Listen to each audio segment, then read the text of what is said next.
السلام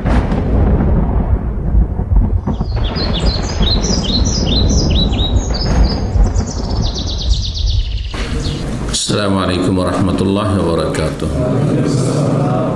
إن الحمد لله نحمده ونستعينه ونستغفره ونعوذ بالله من شرور أنفسنا ومن سيئات أعمالنا. من يهده الله فلا مضل له ومن يضلل فلا هادي له.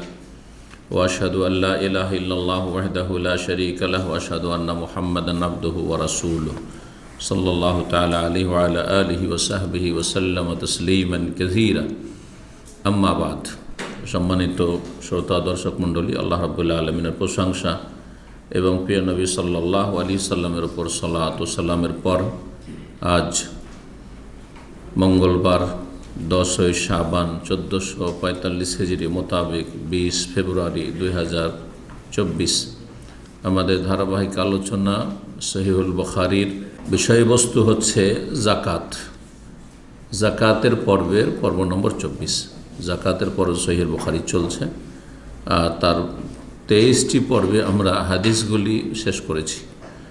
এজন্য আজকে সহিহ বুখারীর বিশেষভাবে ধারাবাহিক যে হাদিস রয়েছে 1502 নম্বর হাদিসে গিয়ে শেষ হয়েছে আমাদের জাকাতের পর্ব।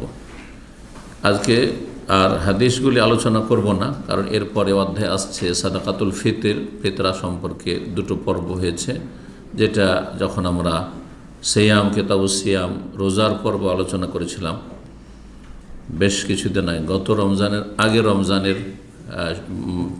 রমজানে এবং তার পূর্বে, তখন আমরা তার সাথে বিষয়ের সম্পর্ক থাকার কারণে জাকাতুল ফিতরটা সেরে নিয়েছি। আর তারপরে আসবে হজের পর্ব, যেমন এর আগে ইঙ্গিত করেছি। ইনশাআল্লাহ তাআলা হজের পর্ব হজ পর্যন্ত ইনশাআল্লাহ আল্লাহ তৌফিক দিলে আমরা শেষ করতে পারব। লম্বা পর্ব রয়েছে, আল্লাহ তৌফিক দান করেন। জাকাত সম্পর্কে সহিহ বুখারীতে যে হাদিসগুলি এবং সেই হাদিসের ব্যাখ্যায় বিভিন্ন হাদিস, আয়াত আর আনুষঙ্গিক মাসাইল অনেক আলোচনা হয়েছে, কিন্তু সেগুলি একজন প্রাথমিক পর্যায়ের মানুষ শুনলে অনেক মাসাইলগুলি কভার করতে পারবে না, আয়ত্ত করতে পারবে না, কারণ প্রত্যেকটা বিষয় বোঝার জন্য একটা স্ট্যান্ডার্ড মান আছে, হ্যাঁ, যোগ্যতা লাগে সর্বনিম্ন। ক্লাস 1, 2, 3 প্রাইমারি ছাত্রকে যদি আপনার মাধ্যমিক, উচ্চ মাধ্যমিক বা আপনার ডিগ্রির সাবজেক্ট ধরিয়ে দেওয়া হয়, তাহলে কি বুঝবে? ঠিক ওই রকমই কিন্তু। তো যার ফলে জাকাত সম্পর্কে আমরা 24 এবং 25 দুটো পর্বে যথাসাধ্য আমরা এই দুটো পর্বেই শেষ করার চেষ্টা করব। জাকাতের বিভিন্ন মাসাইলগুলি যেগুলি অত্যন্ত গুরুত্বপূর্ণ, যেগুলির মাধ্যমে অল্প আলোচনাতে, ধরেন 2 ঘন্টা 2.5 ঘন্টা আলোচনাতে, 2 দিন আলোচনাতে জাকাত সম্পর্কে একটা সম্যক জ্ঞান হাসিল করতে পারবেন, যে জ্ঞান হাসিল করা ফরজ। যেই ব্যক্তির উপর জাকাত ফরজ, তার জন্য জাকাতের বিধিবিধান সম্পর্কে, মাসাইল সম্পর্কে জ্ঞান অর্জন করা ফরজ। যার ওপর রমজানের সিয়াম রোজা ফরজ আর সামনে রমজান আসছে, তার জন্য সিয়াম সংক্রান্ত যতগুলি মাসাইল, সিয়ামের ফরজ কি, সুন্নত কি, তারপরে সিয়াম কিসে ভঙ্গ হয়, কিসে দুর্বল হয়, হুকুম আহকাম কিসে ভঙ্গ হয় না, সমস্ত কিছু জানা ফরজ। প্রত্যেকে আপনার রোজা রাখবেন রমজান মাসে, যারা সুস্থ মানুষ ইনশাআল্লাহ, সাবালক মানুষ।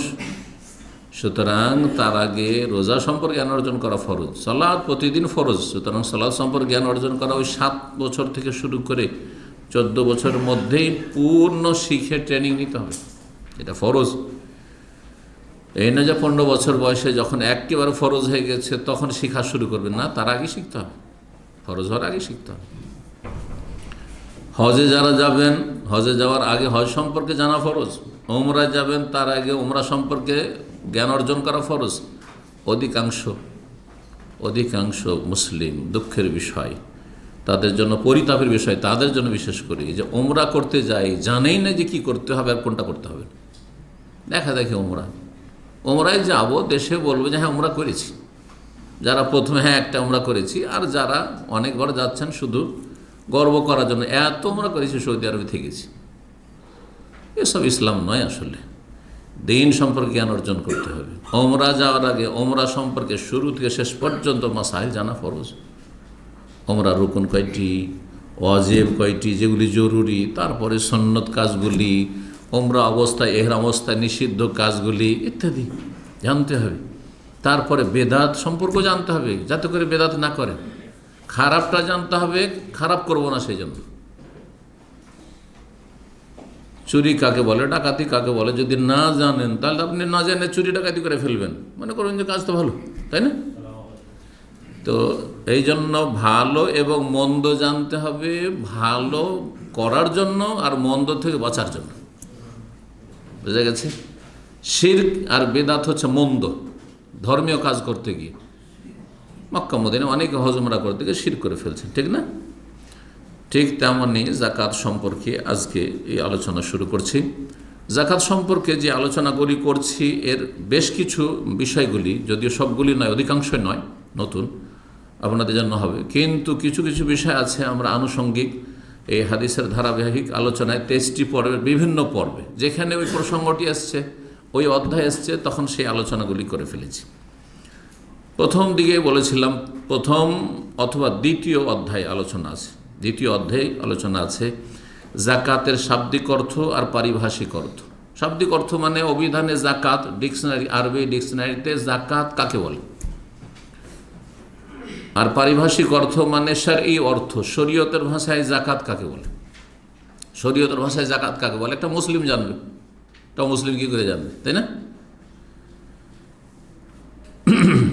তো জাকাতের শাব্দিক অর্থ বলেছি, কিন্তু সুতরাং আপনাদের কাছে আমি শুনতে চাইব, বলেছি যখন নিয়মিত আসছেন দার্সে, জাকাতের অর্থ কি? যে বলবে হাত তুলবে, এমনি এলোমেলো কথা বলবে, যে বলবেন হাত তুলবেন, বলেন। জাকাতের একটি অর্থ হচ্ছে জিয়াদা ওয়ান্নামা, মানে বৃদ্ধি পাওয়া, হ্যাঁ, বেড়ে যাওয়া, সহজ ভাষা কোনো কিছু বেড়ে যাওয়া, কম থেকে বেশি হয়ে যাওয়া। জি, জাকাত দিলে ধন সম্পদ বরকথা বেশি হয়, জি, সেটা চোখে দেখা যায় না, ইমানে যখন অন্তর্দৃষ্টি নিয়ে দেখবেন তখন বুঝতে পারবেন। জি, আর অনেক ক্ষয়ক্ষতি থেকে বেঁচে যাবেন, সেটা হচ্ছে বৃদ্ধি হওয়া। জি, আর জাকাতের দ্বিতীয় অর্থ পবিত্রতা। তো জাকাতকে জাকাত কেন বলা হয় তাহলে? এই জন্য বলা হয় যে জাকাত দিলে ধন সম্পদ হারাম থেকে পবিত্র হয়, আর জাকাত দাতার অন্তর কৃপণতা আর সংকীর্ণ মনা থেকে পবিত্র হয়, ছোট মন থাকে না। জাকাত দিয়ে দান করা যে অভ্যাস হয়ে যায়, যারা কোটি কোটি টাকার মালিক, তাদের লক্ষ লক্ষ টাকা জাকাত বেরোচ্ছে, আপনার হয়তো 2, 4, 10, 20 টাকা বেরোচ্ছে, আপনাকে হয়তো কোনো রকম লাগে না, আর এটাতে আপনার ইমানের মধ্যে ইমানের পরীক্ষার বিষয় হয় না তেমন। 25-50 টাকা গেল, ওতে ইমানের পরীক্ষাও না, এটা স্বাভাবিক দিয়ে দিচ্ছেন হয়তো। কিন্তু যাদের ধরেন কোটি কোটি টাকা, জাকাত ফরজ হয়ে যাচ্ছে, ওদের বড় ইমানের পরীক্ষা। যদি সেখানে পরীক্ষায় পাশ করে, জাকাত ঠিকভাবে দেয়, তো অন্তর পবিত্র হলো কি থেকে? কৃপণতা থেকে, লোভ লালসা থেকে, আর সংকীর্ণতা থেকে। উদার যে যত দান করে তার মন তত বড় হবে। এর সমর্থন, জাকাত দিলে আত্মার পরিশুদ্ধি হয়, ধন সম্পদ পাক পবিত্র হয়। কোরআনে কারিমে সূরা তাওবার আয়াত নম্বর 103, এই আয়াতটি বিভিন্ন সময় জাকাতের পর্বে উল্লেখ করেছি। মহান আল্লাহ নবী সাল্লাল্লাহু আলাইহি ওয়াসাল্লামকে সম্বোধন করে বলেছেন, এখান থেকে রাষ্ট্রীয় যারা ক্ষমতায় আছেন, আমানতের সাথে যদি জাকাত দেশের অভাবীদের মাঝে বিতরণ করেন, সচ্ছলদের থেকে আদায় করতে পারেন, তাহলে সেটা তাদের ন্যায্য অধিকার করতে পারে। আল্লাহ বলছেন, খুজ মিন আমওয়ালিহিম সাদাকা, হে নবী তাদের ধন সম্পদ থেকে তুমি জাকাত গ্রহণ করো, সাদাকা গ্রহণ করো। তোতা হেরোহম, তাদেরকে পাক পবিত্র করবে। অতুজাকিহিম বেহা, এবং তাদের পরিশুদ্ধি করবে, তাদের তাজকিয়ায় নফস, তাদের আত্মার পরিশুদ্ধি করবে, তাদের ধন সম্পদ পাক পবিত্র করবে এর মাধ্যমে। এবং তাদের জন্য দোয়া করো যারা জাকাত দেয় তাদের জন্য। ওয়াসাল্লি আলাইহিম ইন্না সলাতাকা সাকানুল লাহুম, তোমার দোয়া তাদের জন্য প্রশান্তির কারণ হবে।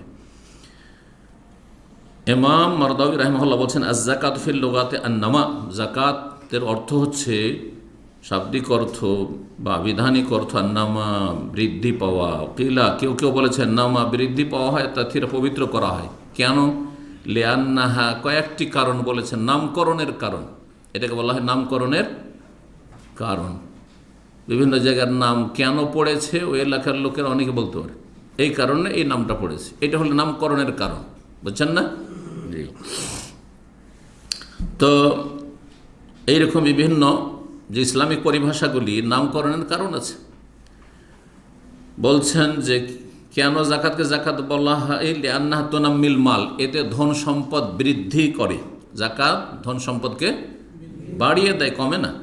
অতোতাহের মতিহা, যে দেয় তাকে পবিত্র করে, তার মন মানসিকতা, তার ঈমান, তার আপনার অন্তর পাক পবিত্র হয়। কেউ কেউ বলেছেন তোনাম্মি আজরাহা, নেকি বৃদ্ধি করে। ধন সম্পদ বৃদ্ধির সাথে আরেকটি অর্থ পেলাম কি, নেকি বৃদ্ধি করে। কারণ 1 টাকা দান করলে 100 থেকে নিয়ে 10, মিনিমাম 10, 10 থেকে 100, 100 থেকে 700 পর্যন্ত নেকি, সেটা জাকাত হোক অথবা সাদকা হোক। তন্নাম্মি আজরাহা, নেকি বৃদ্ধি পায়। এই জন্য যারা দান করছে ভাববেন না আমি 1 টাকা দান করলাম, 1 টাকাতে 700 টাকার নেকি পেলেন, 700 গুণ। কোরআনের আয়াত রয়েছে এই মর্মে একটি, মাসালুল্লাহ ইউনফিকুনা আমওয়ালাহুম ফি সাবিলিল্লাহ কামাসালি হাব্বাতিন আনবাতাস সাবআ সানাবিলা ফি কুল্লি সুমবুলাতিন মিয়াতু হাব্বা আল্লাহু ইউদাইফু লিমান ইয়াশা আল্লাহু ওয়াসিউন আলিম। মানুষের দান হচ্ছে একটা দানার মতো, একটা শস্য দানার মতো, বীজের মতো, হাব্বা দানা, কামাসাল হাব্বা আনবাতাস সাবআ সানাবিলা, যখন একটা বীজ জমিনে আপনি ফেলে দিলেন, বপন করলেন, বীজ বপন করা আর গাছ রোপণ করা, তাই না? তো বীজটা যখন আপনি ছিটিয়ে দিলেন, হ্যাঁ আমাদের দেশের লোক কী বলে, ছিটিয়ে দাও বীজ জমিনে, তো যখন দিলেন তারপরে গজিয়ে উঠলো, একটা দানা থেকে এই যে থোড়, আপনারা কি বলেন এটাকে, মাশাআল্লাহ, তাহলে তো ভাষা ঠিকই আছে, কারণ এইসব ছোটোকালকার ভাষা, আর তো এইসবের সাথে কোনো সম্পর্কই নেই। তো এই থোড় কয়টা হইল এতে, একটা থেকে, একটা উদাহরণস্বরূপ কমপক্ষে 7টা ধান গম, হ্যাঁ, সাবা সানাবিল, সানাবিল হচ্ছে থোড় হওয়ার পরে ওই যে শীষ, হ্যাঁ, সম্বলা বলা হয় বা সানাবিল বলা হয়, শীষকে বলা হয়, শীষ হইল 7টা।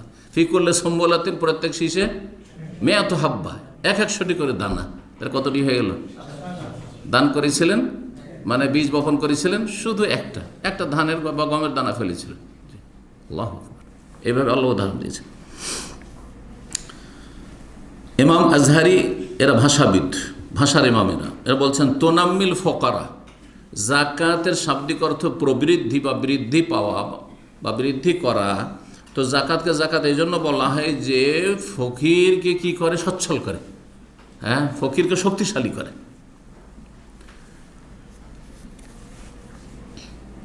তো এই সবগুলি অর্থ এতে সামিল রয়েছে। জাকাতে শরীয়তের ভাষায় এটাও বলেছিলাম, যদি এটা আপনাদের মনে রাখা মুশকিল, কারণ এটা মাদ্রাসার ছাত্ররা অনেক সময় মনে রাখতে পারে না। বলছেন হে হাক্কুন, সেটি হচ্ছে একটি হক, অধিকার, রাইট, ধন সম্পদের উপর হক, আল্লাহর হক। আর এই আল্লাহর হক কার জন্য? অভাবীদের জন্য, অভাবীদের জন্য। হাক্কুন এমন একটি হক, ইয়াজিবু ফি মালিন খাস, বিশেষ বিশেষ ধন সম্পদে ফরজ হয়, সব ধন সম্পদে ফরজ নয়। এর উদাহরণ মেলা দিয়েছি, আমে, লিচুতে, এই সেই পাটে, এগুলোতে আছে জাকাত? জাকাত নেই। হ্যাঁ, এগুলো বিক্রি করার পর টাকা যদি জমা থাকে তখন।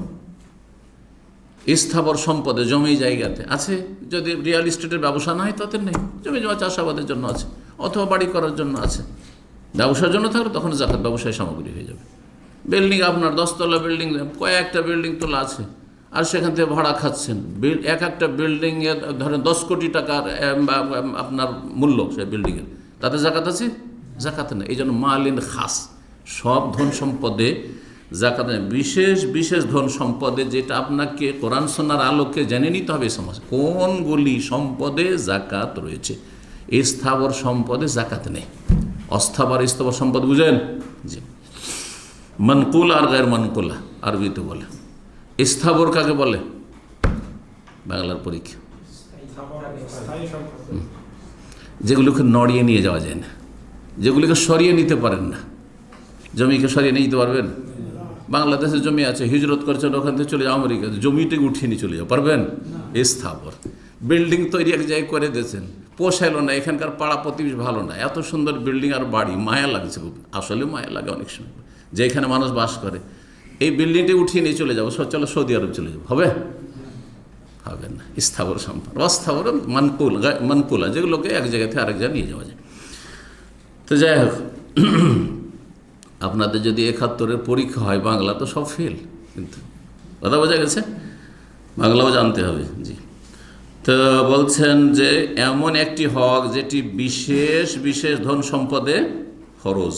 কার জন্য ফরজ? সবার উপরে ফরজ নয়, আপনাদের সবার উপরে জাকাত ফরজ নাই। লেতায়েফাতিন মখসুসা, বিশেষ এক গোষ্ঠীর ওপর, তারা হচ্ছে সাহেবে নেসাব, সচ্ছল, গরিবের উপর নয়, যাদের খেয়ে দিয়ে কিছু উদ্বৃত্ত বাঁচলো খরচ খরচা করে, আর সেটার পরিমাণ কমপক্ষে কতটা বলেছি, রিয়ালে 2000-এর মতো, 2000-এর মতো, তাহলে বাংলাদেশি টাকা 50-60 হাজার টাকা। আর কখন ফরজ? সব সময় নয়, ডেলি ডেলি, ফি ওয়াক্তিন মখসুস, বিশেষ বিশেষ সময়। আবার বলছি, এ হাক্কুন, এমন একটি হক যেটি ওয়াজিবুন ফি মালিন মখসুসিন, বিশেষ ধন সম্পদে, লিতাইফাতিন মখসুসা, বিশেষ গোষ্ঠীর ওপর, ফি ওয়াক্তিন মখসুস, বিশেষ সময়, বিশেষ সময় ফরজ, বিশেষ লোকদের ওপরে ফরজ।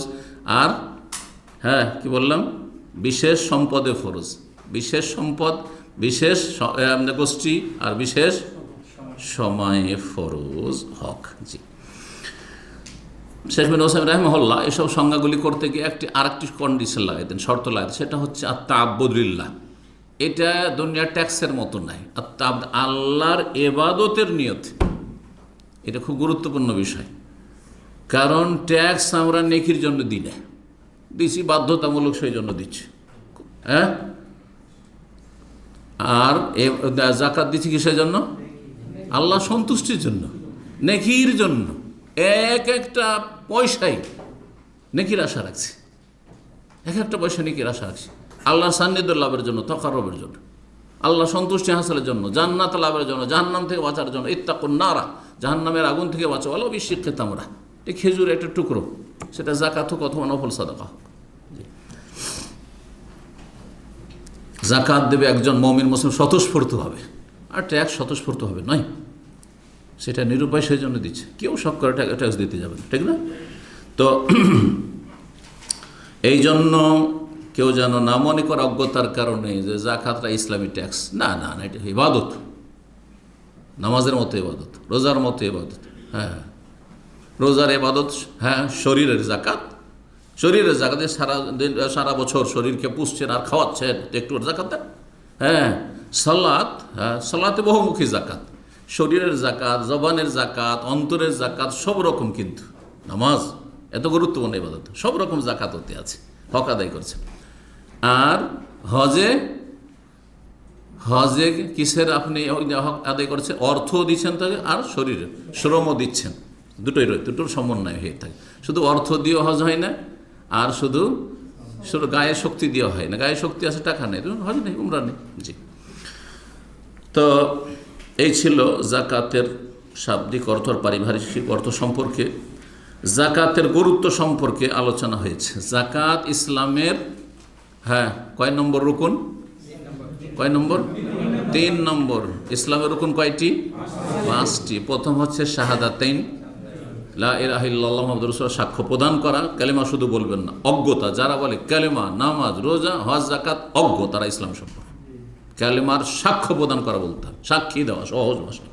আর কালেমা হচ্ছে দুটো বাক্যের নাম, লা ইলাহা ইল্লাল্লাহর নাম, আল্লাহ ছাড়া কোনো সত্য মাবুদ নেই, আর মুহাম্মদ সাল্লাল্লাহু আলাইহি ওয়াসাল্লাম আল্লাহর রাসূল, এটি দ্বিতীয় বাক্য। শাহাদাতাইন, দুটো বাক্যের সাক্ষ্য প্রদান করা। 2 নম্বর হচ্ছে 5 ওয়াক্ত সালাত আদায় করা। শুধু নামাজ আদায় করা বললে হবে না তো। নামাজ তো যে জুমা পড়েছে সেও তো বলবে যে আমি নামাজ আদায় করছি। যে মাঝে মাঝে পড়ে, তো মাগরিব এসা পড়লো, বাকি পড়বে না, ডিউটির সময় পড়ে, অন্য সময় পড়বে না, নিজের সময় বাই করে পড়বে না, তারা তো মজা নামাজ পড়ছি না, না, বেনামাজি তারা। 5 ওয়াক্ত সালাত আদায় করে যেন কথা বলতো, কি খামসু সালাতেন, বলে যে শুধু সালাত, কি বলেছেন? খামসু সালাওয়াতিন, 5 ওয়াক্ত সালাত। তারপরে 3 নম্বর হচ্ছে জাকাত। 3 নম্বরে নামাজ রোজা নয়, দেশি কথা এটি। 3 নম্বর হচ্ছে জাকাত। জাকাতের গুরুত্ব রোজার চাইতে বেশি, সিয়ামের চাইতে বেশি। 4 নম্বরে হচ্ছে সিয়াম, রোজা। 5 নম্বরে হচ্ছে অনেকেই কৃপণতার কারণে জাকাত দেয় না, কিন্তু অনেক বেনামাজি পর্যন্ত রোজা রাখে। তাহলে বোঝা গেল রোজার চাইতে কঠিন হচ্ছে জাকাত, আর জাকাতের চাইতে কঠিন হচ্ছে নামাজ। অনেকে দান খেরাত আর জাকাত দেয় কিন্তু বেনামাজি। তাহলে কোনটা বেশি মানুষের প্রবৃত্তির উপর কষ্ট? প্রবৃত্তি বিরোধী, কুপ্রবৃত্তি, মানুষের যে খারাপ নেচার আছে সেটাকে দমন করা, খারাপ যে শক্তিগুলি মানুষের মধ্যে রয়েছে সেটি দমন করার ক্ষেত্রে সালাতের সবচেয়ে বেশি গুরুত্বপূর্ণ ভূমিকা। যার ফলে অনেক বেনামাজি দান সাদকা খুব করে, অনেক বেনামাজি খুব রোজা রাখে, রমজান আসলে মুসল্লি সেরে যায়, 11 মাসের নামাজ পড়েন না, রমজানও পড়বে না, সারি খেয়ে শুয়ে গেল। আল্লাহ হেদায়েত দান করুন এসব অজ্ঞ মুসলিম। তো ইসলামের অন্যতম রুকন, আর এই সমস্ত মুসলিম উম্মার উলামায়ে কেরামরা একমত যে জাকাত হচ্ছে ফরজ, মানে এটা কোনো ইখতিলাফি মাসলা না, ইজমা। শরীয়তের মাসলা হচ্ছে 2 রকম, হ্যাঁ, মুজমা আলাই আর মুখতালিফ ফি। কিছু কিছু মাসাইল রয়েছে যে মাসলাগুলি সর্বসম্মতিক্রমে স্বীকৃত সমস্ত মুসলিম উম্মাহ, কি হানাফি, শাফি, মালিকি, হাম্বলি, আহলুল হাদিস, মুহাদ্দিসিন, ফুকাহা, পূর্ব পশ্চিম যে দেশে যান না কেন জাকাত একে সবাই বলবে ফরজ। কেউ বলবে না যে জাকাত সুন্নাত, বলবে? বলবে না, বুঝতে পারছেন? কিন্তু কিছু কিছু মাসাইল আছে, ইখতিলাফ আছে, ঠিক না? বেতর সুন্নাত না ওয়াজিব, ইখতিলাফ আছে, ঠিক না? উমরা সুন্নাতে মুআক্কাদা না ওয়াজিব, ইখতিলাফ আছে। কিন্তু জাকাতে ইখতিলাফ নেই, ইজমার মাসলা, যেই মাসলায় সমস্ত মুসলিম উম্মাহ পূর্ব থেকে পশ্চিম যত ভাষাভাষী ওলামা সবাই একমত, তাহলে কত গুরুত্বপূর্ণ বিষয় সেটি, ইজমার মাসলা, ইখতিলাফি মাসাইল নয়। ইমামের পিছনে সূরা ফাতিহা পড়বো কি পড়বো না, ইখতিলাফ আছে, ঠিক না? জি, তো যেটাতে ইখতিলাফ আছে তার চাইতে অনেক বেশি গুরুত্বপূর্ণ যেটাতে ইজমা, সবাই একমত। তারপরে জেনে রাখতে হবে যে জাকাত কেউ যদি অস্বীকার করে তাহলে সে সর্বসম্মতি করে, এতেও ইজমা আছে, সে কাফের, মুসলিম না। কেউ যদি বলে না জাকাত দেব না, তাহলে সে কাফের। এতে হানাফি, শাফি, মালিক, হাম্বলি কোনো ইখতিলাফ নেই, কারো কোনো ইখতিলাফ নেই। কিন্তু অস্বীকার করে না, কৃপণতা করে, দেব দেব দেব, দিছি তো, কিছু দিল কিছু দিল না, কিছু খেলো, কিছু দিল কিছু খেলো, তাহলে ফাসেক, পাপিষ্ট, কাফের বলা যাবে না। কিন্তু বেনামাজি নামাজ পড়বো হুজুর দোয়া করিয়েন, যদি একেবারে নামাজ না পড়ে তাহলে পড়বো বললো কাফের। তাহলে নামাজের গুরুত্ব জাকাতের চাইতে অনেক বেশি। ভালো করে শুনে রাখেন মাসালা, এটাই সঠিক। জি, এটাই কোরআন এবং হাদিস, এবং এই ক্ষেত্রে সাহাবায়ে কেরামদের ইজমা ছিল। ইখতিলাফ বেনামাজি বড় কাফের না ছোট কাফের, সাহাবায়ে কেরামদের জামানার পরে হয়েছে ইখতিলাফ, তখনকার যুগে কোনো দ্বিমত ছিল না। সাহাবারা সবাই এক বাক্যে বলতেন যে একজন মুসলিমের ইসলামের প্রমাণই হচ্ছে নামাজ, যে 5 বার আল্লাহর সামনে হাজিরা দেয় না তার কাছে ইসলামের প্রমাণ নেই। এটা যদি মুসলিমরা বুঝে নিত তো অন্তত জান্নাত কোনোদিন পেত। কিন্তু এইভাবে যদি চলে যান, বেনামাজি হয়ে আল্লাহর সামনে হাজির হয়ে যান, তো জান্নাত পাওয়া যাবে না। ভালো করে বলছি, আল্লাহ সঠিক বুঝদান করুন বেনামাজিদেরকে, আধা নামাজিদেরকে। তো বলছেন উলামায়ে কেরামগণ, কেউ যদি ওমান বাখিলা বিহা, জাকাত সম্পর্কে বখিলি করে, আও ইনতাকাসা মিনহা শাইয়ান, কিছু ঘাটতি করলো, কিছু দিল কিছু দিল না, ফাহু মিনাজ জালিমিন, তারা হচ্ছে জালেমদের দলভুক্ত। আল মুতাআররিজিন লিল উকুবাত ওয়ান নাকাল, শাস্তি তাদের জন্য অপেক্ষায় রয়েছে, জাহান্নামের শাস্তি, কবরের শাস্তি রয়েছে, কিন্তু চিরস্থায়ী তারা জাহান্নামীও নয়, আর তারা কাফের নয়, বড় কাফের নয়, মুরতাদ নয়। দলিল সূরা বাকারায় আল্লাহ বলছেন 110 নম্বর আয়াত, ও আকিমুস সালাত ওয়া আতুজ জাকাত, তোমরা সালাত কায়েম করো, জাকাত দাও। সালাতের সাথে মিলিয়ে 80-র বেশি জায়গায় সালাতের সাথে জাকাত কাল্লা, কারিনাতুস সালাহ, জাকাতের সাথে মিলিয়ে আল্লাহ, সালাতের সাথে নামাজের সাথে মিলিয়ে আল্লাহ জাকাতকে বলেছেন। এখান থেকে আরেকটি গুরুত্ব বোঝা যায়, রোজাকে কোনো আয়াতে বলেন যে আকিমুস সালাত ওয়া সুমু, কোনো আয়াত পাবেন না খুঁজে কোরআনে। নামাজ পড়ো আর রোজা রাখো, যেমন আমাদের দেশের মানুষ বলছেন নামাজ রোজা করেন না কেন, উল্টা করে মিলিয়েছি কিন্তু কিন্তু আল্লাহ মিলান নিয়ে ভাবে। হ্যাঁ, নামাজ জাকাত পড়ো, হ্যাঁ কথা বোঝা গেছে, নামাজ পড়ো জাকাত দাও, এইভাবে আল্লাহ 80 বেশি জায়গায় বলেছে। কিন্তু একটি জায়গা তো নেই যে নামাজ রোজা করো, তার মানে এই না যে রোজার গুরুত্ব নেই এমন কথা বুঝবেন না। রোজাও চতুর্থ রুকুন, তারপরেই এটা পিলার। পিলার পিলার না থাকলে সেই ইসলামের কি অবস্থা হবে চিন্তা করুন। তো এই মর্মে আয়াত হাদিস অনেক রয়েছে। হাদিস আপনাদের জানাই রয়েছে। ইসলামের বুনিয়াদ প্রতিষ্ঠিত হয়েছে বা কায়েম হয়েছে কয়টি বিষয়ের ওপর, কয়টি পিলারের ওপর? বনিয়াল ইসলাম আলা খামসিন, সহিহ বুখারী মুসলিমের হাদিস, 5টির ওপর যা বললাম। এখন দুটি বিষয় আলোচনা করলাম, জাকাতের অর্থ আর জাকাতের গুরুত্ব আলোচনা মোটামুটি হয়ে গেল। 3 নম্বর যে বিষয়টি আলোচনা করব সেটা হচ্ছে যে জাকাতের হিকমত কি, জাকাতের বিধান আল্লাহ শরীয়তে ইসলামে দিলেন কেন, মানে একজন মুসলিম জাকাত দেবে এতে রহস্য কি, তত্ত্ব কি? হিকমত মানে তত্ত্ব, রহস্য কি? বহুমুখী তার রহস্য রয়েছে। ওলামারা সেগুলি উল্লেখ করেছেন। এখানে আমি 7টি আপনাদের সামনে নোট করে নিয়ে এসেছি, বলি তাহলে। জাকাতের অনেক হিকমত রয়েছে এবং অনেক মহান বা মহৎ লক্ষ্য উদ্দেশ্য রয়েছে, অনেক উপকারিতা রয়েছে, বহুমুখী উপকারিতা। তো তার প্রথম 1 নম্বর হচ্ছে তাজকিয়াত নাফসিল মুমিন, মুমিনের আত্মার পরিশুদ্ধি। একজন মুসলিম যখন জাকাত দেয় তখন তার রূহটা পবিত্র হয়, আর জাকাত না দিলে আত্মা নোংরা হয়ে যায়, খবিস হয়ে যায়, পাক পবিত্র না হয়ে খবিস হয়ে যায়, নোংরা হয়ে যায়। আত্মা সম্পর্কে আমাদের আসলে জ্ঞানের খুবই শোচনীয়তা রয়েছে। শরীর সম্পর্কে আমরা সবাই জানছি, আজকালকার যুগে একটা মূর্খ অশিক্ষিত জানছে যে শরীর চর্চা কেমন করে করতে হবে, হ্যাঁ শরীরের সুস্থতা কেমন করে বহাল রাখতে হবে, শরীরের চাহিদা কীভাবে পূরণ করতে হবে, কতটা পানি প্রয়োজন, কতটা খাবার প্রয়োজন, কোন খাবারটা এতে লাভ বেশি, কোন খাবারে ক্ষতি বেশি, কোন খাবারটা আমার জন্য চলবে না, আমার এই অসুখ আছে, এগুলো কিন্তু মূর্খ জানছে। আর মানুষ দুটো জিনিসের সমষ্টির নাম, আর রুহু আল জাসাদ, আত্মা এবং দেহ, আত্মা দেহ। এই দেহ শরীরের কত যত্ন করছেন সারাদিনে চিন্তা করুন তো, এই শরীরে কত যত্ন করছেন, তেল সাবান আর ইত্যাদি ইত্যাদি থেকে শুরু করে আর কত রকমের যে দামি দামি আতর, সেন্ট, আর তারপরে গোসল, আর তারপরে আরও কত কী যা আপনারা এক শ্রেণীর লোকেরা ব্যবহার করে, আল্লাহ হেফাজত। তার শরীরের কত যত্ন চলছে, খাবার দাবার এই সেই, হ্যাঁ ডায়েট কন্ট্রোল, হ্যাঁ কিসের এটা যত্ন, কিসের? শরীরের। আত্মার কি করলেন আপনি? আপনি যে দুটো জিনিসের সমষ্টির নাম, তার একটাকে এতগুলো আপনি আপনার ভোগের সামগ্রী দিলেন, আর আত্মাকে কি দিচ্ছেন আপনি? তাহলে আপনাকে জানতে হবে যে শরীরের চাহিদা হচ্ছে এগুলি, আত্মার চাহিদা কি, আত্মার আহার কি? আত্মার আহার হচ্ছে জিকিরুল্লাহ, আল্লাহর স্মরণ, ইবাদতুল্লাহ, আল্লাহর ইবাদত বন্দেগী। এই জন্য যেই ব্যক্তি যত বেশি আল্লাহকে স্মরণ করে, মানে এই আপনার সুন্নত জিকির নয়, আগে ফরজ জিকির, মানে আল্লাহর বিধিবিধান যথাযথ পালন করে, আল্লাহ যা ফরজ করেছেন এখন আল্লাহর প্রতি ঈমান থেকে শুরু করে আত্মার, এগুলি হচ্ছে আহার।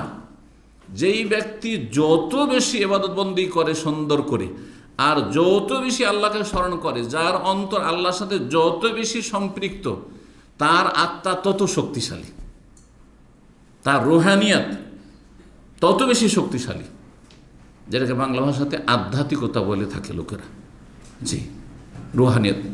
যার ফলে বালা মুসিবত আসলে, একজন মানুষ বালা মুসিবত এসে তার বলে আলহামদুলিল্লাহ, মানে ও শান্তির জীবন যাপন করছে, কারণ তার আত্মার আহার শক্তিশালী আছে। আত্মার আহার যারা পায় না, আর শরীরের আহার পাচ্ছে, যার শরীর আহার পাচ্ছে কিন্তু আত্মা আহার পায় না, এরা অধিকাংশ ডিপ্রেশনে ভোগে। আজকালকার ভাষা মানসিক অশান্তিতে, একটুতে মানসিক অশান্তি, হ্যাঁ মেন্টাল রোগ, মানসিক রোগে অশান্তির শেষ নেই, অনিদ্রায়, অশান্তি, কিছুতে শান্তি পায় না। স্ত্রীর কাছে কেউ শান্তি পায় না, স্বামীর কাছে কেউ শান্তি পায় না, ছেলে মেয়ে কিনেও শান্তি পায় না, হ্যাঁ, কারোর সাথে কথা বলেও শান্তি পায় না। তখন এক শ্রেণীর লোকেরা হারামে শান্তি খুঁজে, হ্যাঁ, ধূমপানকারী, বিড়িখোর, সিগারেটখোর, জর্দাখোর, ওগুলো খেয়ে, মদখোর, মদে শান্তি খুঁজে, হিরোইন গাঁজাখোর, ওগুলোতে শান্তি খুঁজে, হ্যাঁ, খারাপ লোকেরা ওই খারাপ সঙ্গ যাই, বন্ধু বান্ধবের সাথে আড্ডা দিয়ে আসি, তাতেই শান্তি খুঁজে, কিন্তু কোথাও শান্তি পায় না। কারণ আসল জায়গা থেকে আত্মাকে যে আহারগুলো দিতে, ওগুলো না দিয়ে অন্য জায়গায় আহার করছে। কারণ শরীরকে যদি আপনি আপনার ভাত, রুটি, খাবার দাবার, শাক সবজি, মাছ, গোস্ত এগুলো না দিয়ে যদি আপনি ভুসি খাওয়ান বা আর কিছু খাওয়ান, তাহলে কাজ হবে? ঠিক ওই রকমই অবস্থা আছে, ওই রকম অবস্থা। আল্লাহ সঠিক বুঝদান করুন।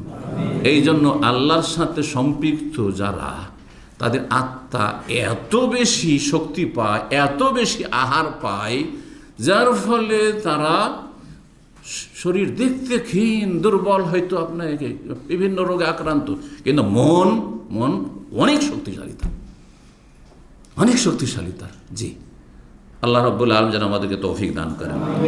দুটোর সমন্বয় করতে হবে। 2 নম্বরে শরীরের যত্ন, 1 নম্বরে রুহের যত্ন করতে, আত্মার যত্ন করতে হবে। তো মুমিনের আত্মার পরিশুদ্ধি হয় কি থেকে? গুনাহ, পাপ, নোংরামি থেকে। মানুষ যখন যাকাত দেবে, দান খেরাত করবে, তখন বিভিন্ন গুনাহ থেকে মুক্ত হয়ে আসবে। ইবাদত বন্দেগীর এটি একটি গুরুত্বপূর্ণ লাভ। যে কোনো ইবাদত করেন, গুনাহ কমে আসবে। যে কোনো ইবাদত করেন, আপনার মোবাইলে গুনাহ হচ্ছে, আপনি কোরআন ধরে নেন, কোরআন তেলাওয়াত শুরু করে দেন, কোরআনের তরজমা তাফসীর পড়া শুরু করেন, ইসলামিক বই পুস্তক পড়া শুরু করেন, আপনি দীর্ঘ সময় ধরে আপনি ইসলামিক আলোচনা শুরু করে দেন, শোনা, এইভাবে কোরআন তেলাওয়াত শোনেন, আপনি জিকির আজকার শুরু করে দেন, দেখবেন যে গুনাহ কমে চলে আসবে। অনেকে হয়তো পাপে বেশি জড়িয়ে গেছেন, সাথে সাথে হয়তো গুনাহ মুক্ত হইতে পারবেন না, কিন্তু কমে আসবে, কমতে কমতে কমতে একসময় গুনাহ জীবন থেকে, লাইফ থেকে শেষ হয়ে যাবে। জি, পরীক্ষিত, এটা পরীক্ষিত।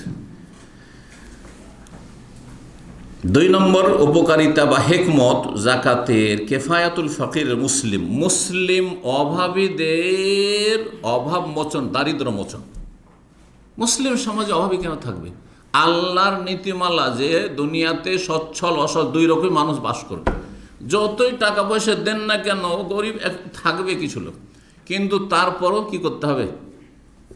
উপর উঠাবার চেষ্টা করতে হবে। প্রতি বছর তাদের যে ঘাটতিটা রয়েছে, তারপর নতুন নতুন অভাব দেখা দিবে, নতুন নতুন অভাবী বাড়বে।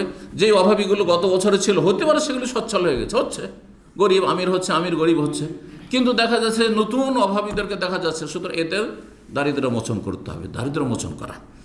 মুসলিম সমাজে যেন দরিদ্র, গরিব, অভাবী না থাকে, এবং তাদের প্রয়োজন পুরা করা, তাদের পাশে দাঁড়ানো, তাদের সাথে সমবেদনা জ্ঞাপন করা। আপনি পয়সা দিয়ে, ধনদর জাকাত দিয়ে তাদের পাশে দাঁড়াইলেন আপনি। জি, আল্লাহ আমাকে উঁচা করেছেন, আর আরেকটা লোক খুব খাটো, তা আমি যদি ওকে একটু উঁচা করতে যাই, যে এত কেন খাটো হয়, তো 2টো ইট তার পায়ের তলে দিত, ঠিক কিনা? ঠিক ওই রকমই আল্লাহ আপনাকে অনেক ধন দৌলত দিতেছেন, এত কেন ভোগ বিলাস করছেন, আর এত কেন অপচয় অপব্যয় করছেন, শয়তানের ভাই হচ্ছেন আপনি। হ্যাঁ, আপনার কিছু ধন সম্পদ তাকেও দিয়ে দেন, সে একটু উঁচা হয়ে যাক সমাজে। 3 নম্বর উপকারিতা হচ্ছে, মুসলিম সমাজের যেসব ঋণগ্রস্ত ব্যক্তি রয়েছে, আর ঋণে যে মানুষকে কত চিন্তিত করে দেয়। ঋণের কারণে অধিকাংশ আত্মহত্যার পিছনে ঋণ, ধন সম্পদের টেনশন। এত টাকা ঋণ হয়ে গেছে, মানুষ আমি মুখ দেখাইতে পারি না, দেখা করতে পারি না, মানুষের টেলিফোন উঠাইতে পারি না, দেশে বাস করা মুশকিল হয়ে গেছে, আত্মহত্যা করে নেব। আর আজকাল অবাধ মেলামেশার যুগে এই নোংরামিতে কিছু লোকের কারোর সাথে কারণ নোংরা প্রেমের সম্পর্ক হয়েছে, জেনার সম্পর্ক হয়েছে, যার ফলে যখন দেখলো যে মনের চাহিদা পূরণ হলো না, যা নিজেকে রাখবো না, আত্মহত্যা করলো, ইত্যাদি ইত্যাদি, এইগুলো হয়ে থাকে সাধারণত। তো মুসলিম সমাজের যারা ঋণগ্রস্ত, তাদেরকে দুশ্চিন্তা মুক্ত করা। এই জন্য ঋণগ্রস্ত ব্যক্তিকে যদি তার হালাল পথে ঋণ হয়ে থাকে, সুদখোর নয় যে সুদি কারবার করতে ঋণ হয়েছে, হারামখোর নয়, তাহলে তার হক রয়েছে। 4 নম্বর উপকারিতা হচ্ছে যে ঈমান ইসলামের ক্ষেত্রে বিক্ষিপ্ত অন্তরগুলিকে আকৃষ্ট করা। আসল বিধান হচ্ছে যে আল্লাহর সৃষ্টি, মানব জাতি সবচেয়ে উত্তম সৃষ্টি, আশরাফুল মখলুকাত। সুতরাং তারা রবের প্রতি বিশ্বাসী হবে। কিন্তু অধিকাংশ লোক অমুসলিম, অধিকাংশ কাফের, অধিকাংশ মুশরিক, তাদের মধ্যে থেকে কিছু লোক আছে যারা ইসলাম প্রিয়, কিন্তু ইসলামের গণ্ডিতে ছায়াতলে আসতে চায় না বিভিন্ন বাধার কারণে।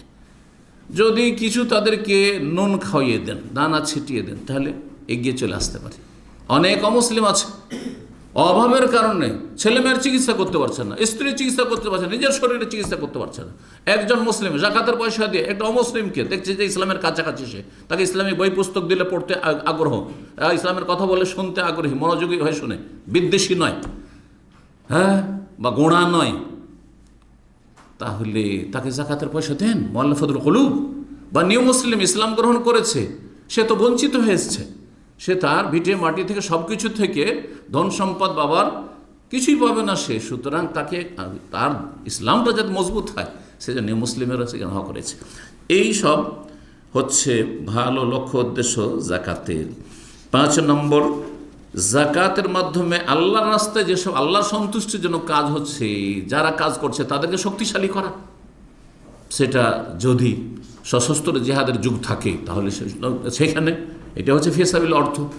আর সেই যুগ যদি না থাকে, যেমন আজকাল এই ক্ষমতা নেই মুসলিম জাতির, যার ফলে গুরুত্বপূর্ণ একটি দিক হচ্ছে দাওয়া ইলাল্লাহ, দিনের দাওয়াতের কাজ করা। অনেক জায়গায় লোক আছে দাওয়াতি কাজ করার, কিন্তু পয়সা নেই। একজন ভালো আলেমকে, ভালো দিনের দায়ীকে যদি তার সংসার চালাবার মতো না দিতে পারেন, তো আপনারা যেমন 10 ঘন্টা 12 ঘন্টা ডিউটি করে রোজগার করতে, তাকেও করতে হবে। না খেয়ে থাকবে, তার ছেলে মেয়ে না খেয়ে থাকবে, তো তাকে যদি আপনি ফ্রি করতে পারেন, যে দিনের জন্য ফিসাবিলিল্লাহ কাজ করবে, সে এই ক্ষেত্রে জাকাত, জি, এই জন্য দাওয়াতের ক্ষেত্রে জাকাত দেওয়া যাবে। কিন্তু মাদ্রাসার বিল্ডিং বানাবার জন্য আর মসজিদ বানাবার জন্য জাকাত নাই, এটি চরম অন্যায়, এবং এইভাবে জাকাত দিলে জাকাত হবে না। যারা মাদ্রাসার বিল্ডিং বানাতে জাকাত দিচ্ছেন আর জাকাত নিচ্ছেন, মোটেই জায়েজ নয়। জি। 6 নম্বর হিকমত হচ্ছে, কোনো মুসলিম বিদেশে এসেছে, আসার পরে একেবারে নিঃস্ব হয়ে গেছে, টাকা পয়সা কিছুই নেই, বাড়ি ঘুরে যেতে পারছে না, এখন তাকে বাড়ি পৌঁছাতে হবে। আর তার দেশে এমন কিছু নেই যে দেশ থেকে টাকা পয়সা আনাতে পারবে, যদি আজকালকার জামানায় নিয়ে আসার সুযোগ সুবিধা আছে। এক যুগে তো সেটাও ছিল না, যতই বড় ধনী মানুষ হোক না কেন, তারপরও নিয়ে আসার কোনো ব্যবস্থা ছিল না। কিন্তু এখন আলহামদুলিল্লাহ ব্যবস্থা হয়ে গেছে। কিন্তু ধরেন দেশেও কিছু নেই, অনেক প্রবাসীরা আসছে, এখানে আসলো, আসার পরে এমন পরিস্থিতির শিকার হলো যে কাজও পেল না, আর টিকিটের পয়সাও নেই, দেশেও যেতে পারে না, খাবারের পয়সা নেই, বাসাও নেই, তাহলে ওই লোকগুলোকে জাকাত দিতে পারবেন আপনি, জাকাত দিতে পারবেন, কিন্তু নামাজি হইতে হবে, বেনামাজিকে নয়। ভালো করে শুনে রাখেন, মুসলিমের জন্য জাকাত, এর আগে আলোচনা করেছি, কিন্তু মুসলিমকে জাকাত দেওয়া যায়। একমাত্র কোনটি ক্ষেত্র? অমুসলিম, 2 শ্রেণীর অমুসলিমকে জাকাত দেওয়া যায়, এটা আলোচনা করেছি। অনিষ্ট অমুসলিম দেশে বাস করছেন, সেখানে খুব ক্ষতি করছে, তার কিছু দিয়ে তার অনিষ্ট থেকে রক্ষা পাওয়া, অথবা ইসলামের কাছাকাছি চলে এসছে, তাকে কিছু দিলে ইসলামে চলে আসবে। এই দুটো ক্ষেত্রে শুধু কাফেরকে, অমুসলিমকে জাকাত দেওয়া যাবে। নাহলে কোন অমুসলিম ফকির মিসকিন এসে বলে আমাকে জাকাত দাও না, জাকাত দেওয়া যাবে না। এমনি দান সাদকা করেন, দান করবেন, করেন, আপনি করতে চাইছেন অমুসলিমকে, এমনি দান করেন, আপনার নিজের ক্যাশ থেকে দেন। 7 নম্বর হেকমত হচ্ছে, ধন সম্পদ পাক পবিত্র করা, ধন সম্পদকে বৃদ্ধি করা, ধন সম্পদের সুরক্ষা করা, বালা মুসিবত থেকে ধন সম্পদের হেফাজত করা। যদি নিজেকে, নিজের ধন সম্পদকে বালা মুসিবত থেকে রক্ষা করতে চান, সে আসমানি মুসিবত হোক, জমিনি মুসিবত, ভূমিকম্পের মুসিবত হোক, আর ওপর থেকে কোনো আযাব গজবের মুসিবত হোক, অথবা চোর ডাকাতের মুসিবত হোক, অথবা শারীরিক রোগের মুসিবত হোক, মানসিক হোক, যাক পারিবারিক হোক, যেগুলি হচ্ছে বিপর্যয় মানুষের, এগুলি থেকে ধন সম্পদকে রক্ষা করতে হয়, তাহলে জাকাত দিতে হবে। জাকাত দিলে বালা মুসিবত দূর হয়, যেমন নবী সাল্লাল্লাহু আলাইহি ওয়াসাল্লামের হাদিস দ্বারা প্রমাণিত। জি। 4 নম্বর পয়েন্টে আলোচনা করব, যেসব ধন সম্পদে জাকাত ফরজ, এটি আলোচনা করেছি। কয় রকমের ধন সম্পদে জাকাত ফরজ? 5 রকমের। মাশাআল্লাহ, ওলামারা 4 বলেছেন যারা, তারা স্বর্ণ চাঁদিকে একসাথে বলেছে, কারণ স্বর্ণ চাঁদি দুটোই কারেন্সির কাজ করতো, যেটিকে মূল্য বলা হইতো, আসমান, সে দুটোকে একসাথে যারা বয়ান করে তারা 4টি বলেছেন, কিন্তু দুটো ভিন্ন ভিন্ন, দুটোর নেশাব যেহেতু ভিন্ন ভিন্ন, তো আমি এই জন্য 5টি বলেছি। আর এই 5টির মধ্যে তখন টাকা পয়সা চলে আসবে। জি, তো 1 নম্বর হচ্ছে আল খারিজু মিনাল আরদ, যা জমি থেকে উৎপন্ন হয়। কি উৎপন্ন হয়? ফসল, শস্য আর ফলের মধ্যে বিশেষ করে যেসব ফলগুলি আপনার রাখা যায়, শুকিয়ে রাখা যায় আর দীর্ঘদিন ব্যবহার করা যায়, এটা ইদ্দিখার। আর সেটা খেয়ে দিয়ে মানুষ বাঁচতে পারে। এর দুটো কথা অবলম্বন করছে। ইদ্দিখার ইখতিয়াত, সেটা খাদ্য হিসেবে ব্যবহার করা যেতে পারে, আর সেটা ইদ্দিখার মানে সঞ্চয় করে রাখা যেতে পারে। যেসব ফলগুলো রাখা যাবে না, সঞ্চয় করে রাখা যাবে, জমা করে রাখাও যাবে না, পচে সরে নষ্ট হয়ে যাবে, আর সেগুলি খেয়ে মানুষ বাঁচতেও পারবে না। হয়তো অনেক ফলই আছে, সারা জীবন যদি আপনাকে বলা হয় যে আম খেয়ে বাঁচতে হবে, চলবে? গোটা বছর এই বছরটা আম খেয়ে বাঁচতে হবে, লিচু খেয়ে বাঁচতে হবে, চলবে না। কিন্তু খেজুর খেয়ে বাঁচতে হবে, চলবে না? কিশমিশ খেয়ে বাঁচতে হবে, চলবে না? এই জন্য খেজুর কিশমিশে জাকাত দিতে হবে। নবী সাল্লাল্লাহু আলাইহি ওয়াসাল্লাম খেজুর কিশমিশে জাকাত নিয়েছেন। আর ফসলে আল্লাহ রাব্বুল আলামিন কোরআনে কারিমে এই বিষয়গুলি বর্ণনা করেছেন। সূরা বাকারা 267 নম্বর আয়াত রয়েছে, আনফিকু ইয়া আইয়ুহাল্লাযিনা আমানু আনফিকু মিন তাইয়্যিবাতি মা কাসাবতুম ওয়া মিম্মা আখরাজনা লাকুম মিনাল আরদ, তোমাদের জন্য জমিন থেকে যা আমি উৎপাদিত করেছি তা থেকে খরচ করা মানে জাকাত দাও, জমি থেকে যা উৎপন্ন হচ্ছে। আর কখন দিতে হবে এই মর্মে সূরা আন-নামর 141 নম্বর আয়াত আল্লাহ বলছেন, ওয়া আতু হাক্কাহু ইয়াওমা হাসাদিহি, ফসলের হক আদায় করো কেটে নিয়ে আসার দিন। যখন জমি থেকে কেটে মেড়ে বা পেড়ে ফল পেড়ে নিয়ে আসবেন, আর আপনার ফসল কেটে নিয়ে আসবেন, কেটে মেড়ে নিয়ে আসবেন, সেই দিনই দিয়ে দিতে হবে। জি, এই নয় যে আপনি জমা রাখবেন 1 বছর পর দেবো না। ধান উঠে এসছে, গম উঠে এসছে, আগে জাকাত বের করে দেন আর তারপরে বাকিটা আপনি উঠান। এই ক্ষেত্রে যদি শেষ করা হয় তাহলে 20 মণে 1 মণ, নিসফুল ওশর। আর যদি বিনা সেচে হয়ে যায় ফসল 10 মণে 1 মণ। জি, 1 নম্বর। 2 নম্বর হচ্ছে স্বর্ণ, গোল্ড, তাতে জাকাত রয়েছে। কত জাকাত রয়েছে ইনশাআল্লাহ নেসাবের আলোচনা আরেকটি পয়েন্ট তারপরে আসছে, তখন নেসাবের কথা বলছি। আর এই স্বর্ণের জাকাত সম্পর্কে আল্লাহ সূরা তওবার আয়াতে বলেছেন, আর চাঁদি একই আয়াতে বলেছেন। তাহলে 2 নম্বর। 3 নম্বর তাহলে চাঁদি যেটাকে রূপা বলছেন, অনেকে বুঝে না চাঁদি রূপা আর সিলভার পার্থক্য বুঝে না, যার ফলে মনে করে ভিন্ন ভিন্ন, নাকি নাম ভিন্ন ভিন্ন, মনে হয় বস্তুও ভিন্ন ভিন্ন। তো চাঁদি বা রূপা এতে জাকাত রয়েছে। আর এর সাথে লাগিয়ে নিতে হবে বিভিন্ন দেশের কারেন্সি, টাকা পয়সা, রিয়াল, ডলার, পাউন্ড, দেশি টাকা, বিভিন্ন দেশের টাকা। এক মানুষের কাছে বিভিন্ন দেশের টাকা আছে, সবগুলি মিলিয়েও যদি নেশাবে পৌঁছে যায়, তবু যদি না যে প্রত্যেক দেশের টাকা আপনার নেশাবে পৌঁছিতে হবে, মানে সৌদি আরবে 2000 রিয়াল হইতে হবে, বাংলাদেশে 50,000 হইতে হবে না। কিছু টাকা আছে বাংলাদেশি টাকা, কিছু আছে সৌদি আরবের টাকা, কিছু আছে আপনার কাছে ডলার, পাউন্ড, বিভিন্ন দেশের মিলিয়ে দেখছে, আরে আমার কাছে তো 2000-এর সমান হয়ে গেছে, সব মিলিয়ে জাকাত ফরজ হয়ে গেছে। এই মর্মে সূরা তওবার আয়াত নম্বর 34 আল্লাহ বলছেন, ওয়াল্লাযীনা ইয়াকনিজুনা আয-যাহাবা ওয়াল ফিদ্দা ওয়া লা ইউনফিকুনাহা ফি সাবিলিল্লাহ ফাবাশশিরহুম বিআযাবিন আলীম, যারা স্বর্ণ আর চাঁদি সঞ্চয় করে রাখে, জমিয়ে রাখে, কানেজ মানে জমিয়ে রাখে, ওয়ালা জমিয়ে রাখতে অসুবিধা নেই, কিন্তু খরচ করে তারপরে জমাইতে হবে। তাই বলছেন ওয়ালা ইউনফিকুনাহা ফি সাবিলিল্লাহ, জমিয়ে রাখে অথচ আল্লাহর রাস্তায় খরচ করে না, মানে জাকাত দেয় না। ওয়ালা ইউনফিকুনা ফি সাবিলিল্লাহ মানে ওয়ালা ইউআদ্দুনা যাকাতাহা, যাকাত দেয় না। সবটা খরচ করতে বলছেন। কতটা খরচ করতে বলছেন? শতকরা 2.5, 40 টাকায় 1 টাকা শুধু খরচ করতে হবে, এটা বাধ্যতামূলক, বাকিটা আপনার ইচ্ছে। আর বেশি করবেন না করবেন সেটা আপনার নফল দান খায়, আপনার মর্জি।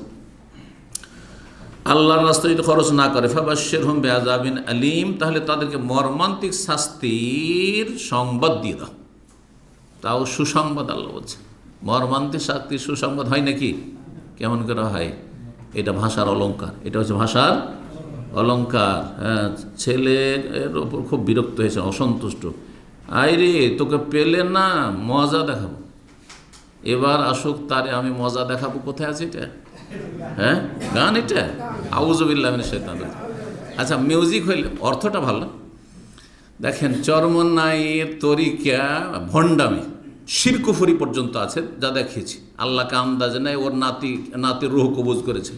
কিন্তু এই চরমনায়ের কিতাবের একটা কথা ভালো শিখেছি, কি, যার হিম্মত নেই তার কিম্মত নেই। কথা বুঝতে পারছেন? তো বাতিলের কাছ থেকে যদি চোরের কাছ থেকে ভালো কিছু পান তো শিখতে অসুবিধাটা কি? হ্যাঁ, তো মজার কথাটা আসলে মজা দেখাবে ওকে নাকি, হ্যাঁ, না শাস্তি দেবে? হ্যাঁ, এটা হচ্ছে উদ্দেশ্য। জি, এই জন্য বললাম যে আপনারা অনেকে কিন্তু এই কথিত হক্কানির ভক্ত বা দুর্বল, সেই ক্ষেত্রে হক্কানিরা সব বাতেলানি, এগুলো সব বাতিলপন্থী। কেউ যদি কোনো পীরের মরিদ হয় তাহলে সে বাতিলপন্থী। ভালো করে শোন, আল্লাহ হেফাজত করুক, পীর মরিদিকে আল্লাহ বরবাদ করুক। সহিহ মুসলিমের হাদিস, নবী সাল্লাল্লাহু আলাইহি ওয়াসাল্লামের, মামিন সাহিব, যেহেতু সহিহ বুখারীতে নেই হাদিসটি তো জেনে নেওয়া ভালো। মামিন সাহিবে জাহাবিন ওয়ালা ফিদ্দা, কোন স্বর্ণ চাঁদের মালিক যদি হয় আর লা ইউআদ্দি মিন হাক্কাহা, তার হক আদায় করল না, হক মানে যাকাত আদায় করল না, ইল্লা ইযা কানা ইয়াউমাল কিয়ামা, কিয়ামতের দিন যখন হবে হাসরের মাঠে, সুফিহাত লাহু সাফায়া মিন নার, সেই স্বর্ণ চাঁদিগুলিকে কি করা হবে? আগুনে উত্তপ্ত করা হবে। যেমন কৃষকদের ফাল হাফরে দিয়ে দেখেছেন লাল করে দিত, তারপর তখন পিটিয়ে তখন ওটাকে কি করতো? হ্যাঁ, ধারালো করতো। তো ওই রকম করা হয়। ওহমি আলিহা, তারপরে তাকে দাগানো হবে। ওহমি আলিফিন আরে জাহান্নাম, জাহান্নামের আগুনে উত্তপ্ত করা হবে সেটাকে। প্রথম সেগুলোকে কী হবে? বড় বড় একটা খণ্ড খণ্ড করা হবে, আর খণ্ডগুলোকে তখন জাহান্নামের আগুন দিয়ে গরম করা হবে।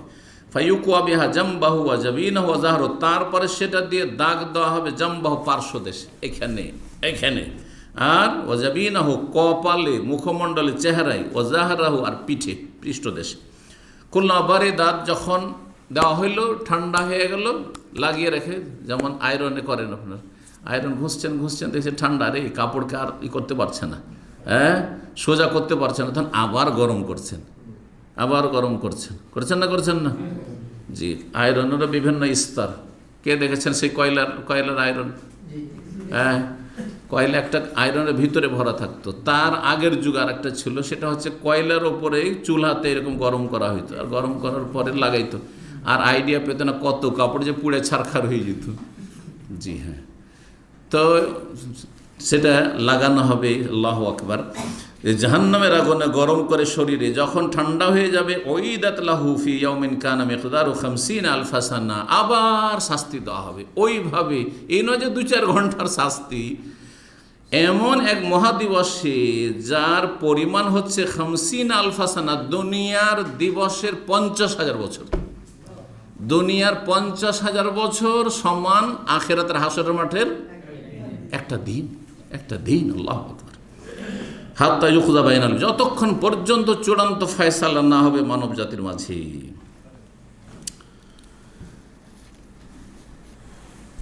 কয়টি সম্পদ সম্পর্কে বললাম? স্বর্ণ আর চাঁদির কথা বললাম, তাই না? তাহলে 3টি হয়ে গেছে। 4 নম্বর হচ্ছে অরুদু তিজার, ব্যবসায়ী সামগ্রী, যাদের দোকানপাট আছে, বিভিন্ন দোকানপাট আছে, ইনভেস্ট করেছেন, বিভিন্ন কোম্পানির মালিক, মুআসসাসার মালিক, বিভিন্ন প্রতিষ্ঠান আছে, ব্যবসায়ী প্রতিষ্ঠান, তাতে কতটা ইনভেস্ট করেছেন, কত টাকা তার এখন মূল্য আছে, বছরের শেষে আপনাকে দেখতে হবে যে এত টাকা লাগিয়েছিলাম, এত টাকা এখন হয়েছে, তাহলে অত টাকাতে যাকাত দিতে হবে। জি,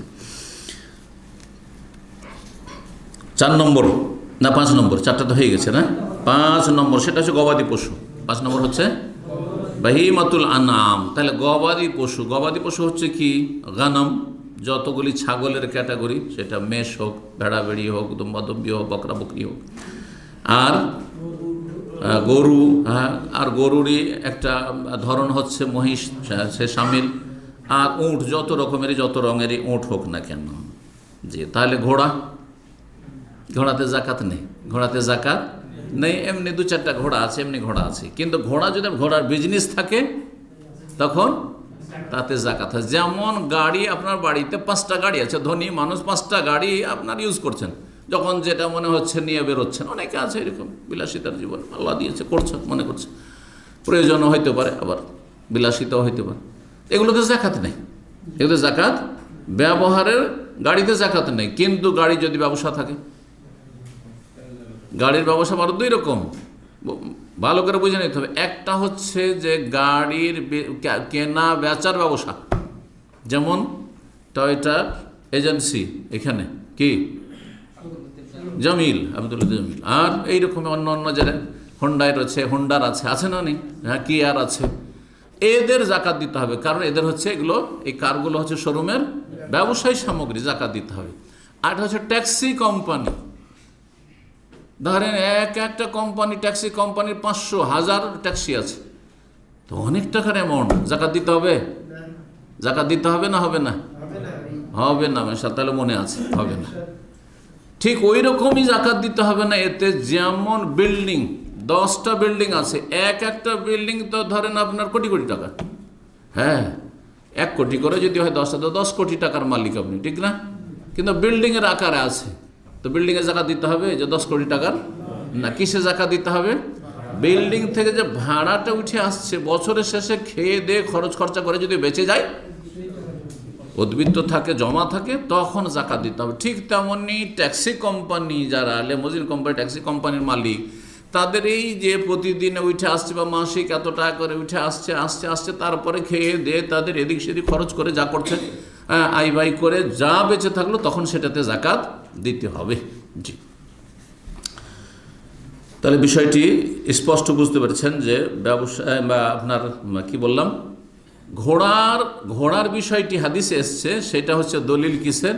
এই যে আপনার বাহন, বাড়ির গাড়ি যেগুলো ব্যবহার করছেন, সেগুলোতে জাকাত নেই। জি, এই হয়ে গেল। তাহলে এখন আলোচনা করো 5 নম্বর পয়েন্টে নেশাব সম্পর্কে। কি সম্পর্কে? নেশাব কে বুঝাইতে পারে? নেশাব শব্দের অর্থটা কি? যে ব্যাখ্যা করবে হাত তুলবে। পরিমাণ, মেকদার মানে পরিমাণ। নেশাব শুধু পরিমাণ বলে তো বোঝানো যাবে না, তাহলে বুঝাইতে হবে, এক্সপ্লেন মানে ব্যাখ্যা করতে হবে। কে করবেন নেশাব? বল, নির্দিষ্ট পরিমাণ কিসের? ওটা নির্দিষ্ট পরিমাণ, ধরেন আমার কাছে এমনি এখন কিতাবাদি আছে, ধরেন এটারও তো একটা পরিমাণ আছে, বুখারী 2-3 কপি আছে, এটাও তো পরিমাণ। তো নির্দিষ্ট পরিমাণ বলে তার বোঝানো যাবে না। জাকাতের বিষয়ে হ্যাঁ এমন একটি পরিভাষা নেশাবটি, যে সর্বনিম্ন একটা পরিমাণ, যেই পরিমাণ সম্পদ কারো কাছে হলে তখন জাকাত ফরজ হয়, ওই সর্বনিম্ন পরিমাণটার নাম হচ্ছে নেশাব। বুঝছেন কিন্তু বুঝাইতে পারছেন না অনেকে, তাই না? শুধু তাহলে নির্দিষ্ট পরিমাণ বললে হবে না, সর্বনিম্ন পরিমাণ সম্পদের যেটা হয়ে গেলে জাকাত ফরজ। বুঝা গেছে? তো প্রত্যেকটি সম্পদ, যে 5 রকমের সম্পদের কথা বললাম, প্রত্যেকটিতে নেশাব নির্ধারিত আছে শরীয়তের পক্ষ থেকে, কোরআন সুন্নাহর আলোকে। মানে সর্বনিম্ন কতটা আপনার স্বর্ণ হলে, কতটা আপনার চাঁদি হলে, কতটা আপনার ফসল হলে, কতটা আপনার ব্যবসায়ী সামগ্রী হলে, কতটা আপনার গবাদি পশু হইলে কি হবে? জাকাত ফরজ হবে। এবার বুঝতে পেরেছেন? কে বলবে আবার এই কথাটি? ছোট্ট ছাত্রটি বলবে আমরা যে এই কথাটা বলবেন, নেশাবের সংজ্ঞা। আর সে যদি না বলে যে কেউ, হ্যাঁ সর্বনিম্ন পরিমাণ, যেসব না সর্বনিম্ন পরিমাণ যেটা হলে একজন ব্যক্তির ওপর জাকাত ফরজ হয়, বা একজন ব্যক্তির সম্পদে জাকাত ফরজ হয়। জাকাত ফরজ হয় সম্পদের উপর না ব্যক্তির ওপর? সম্পদের ওপর। আর ফিতরা ফরজ হয় মাথার উপর, মাথা প্রতি 1 সা করে। এবার বুঝতে পেরেছেন?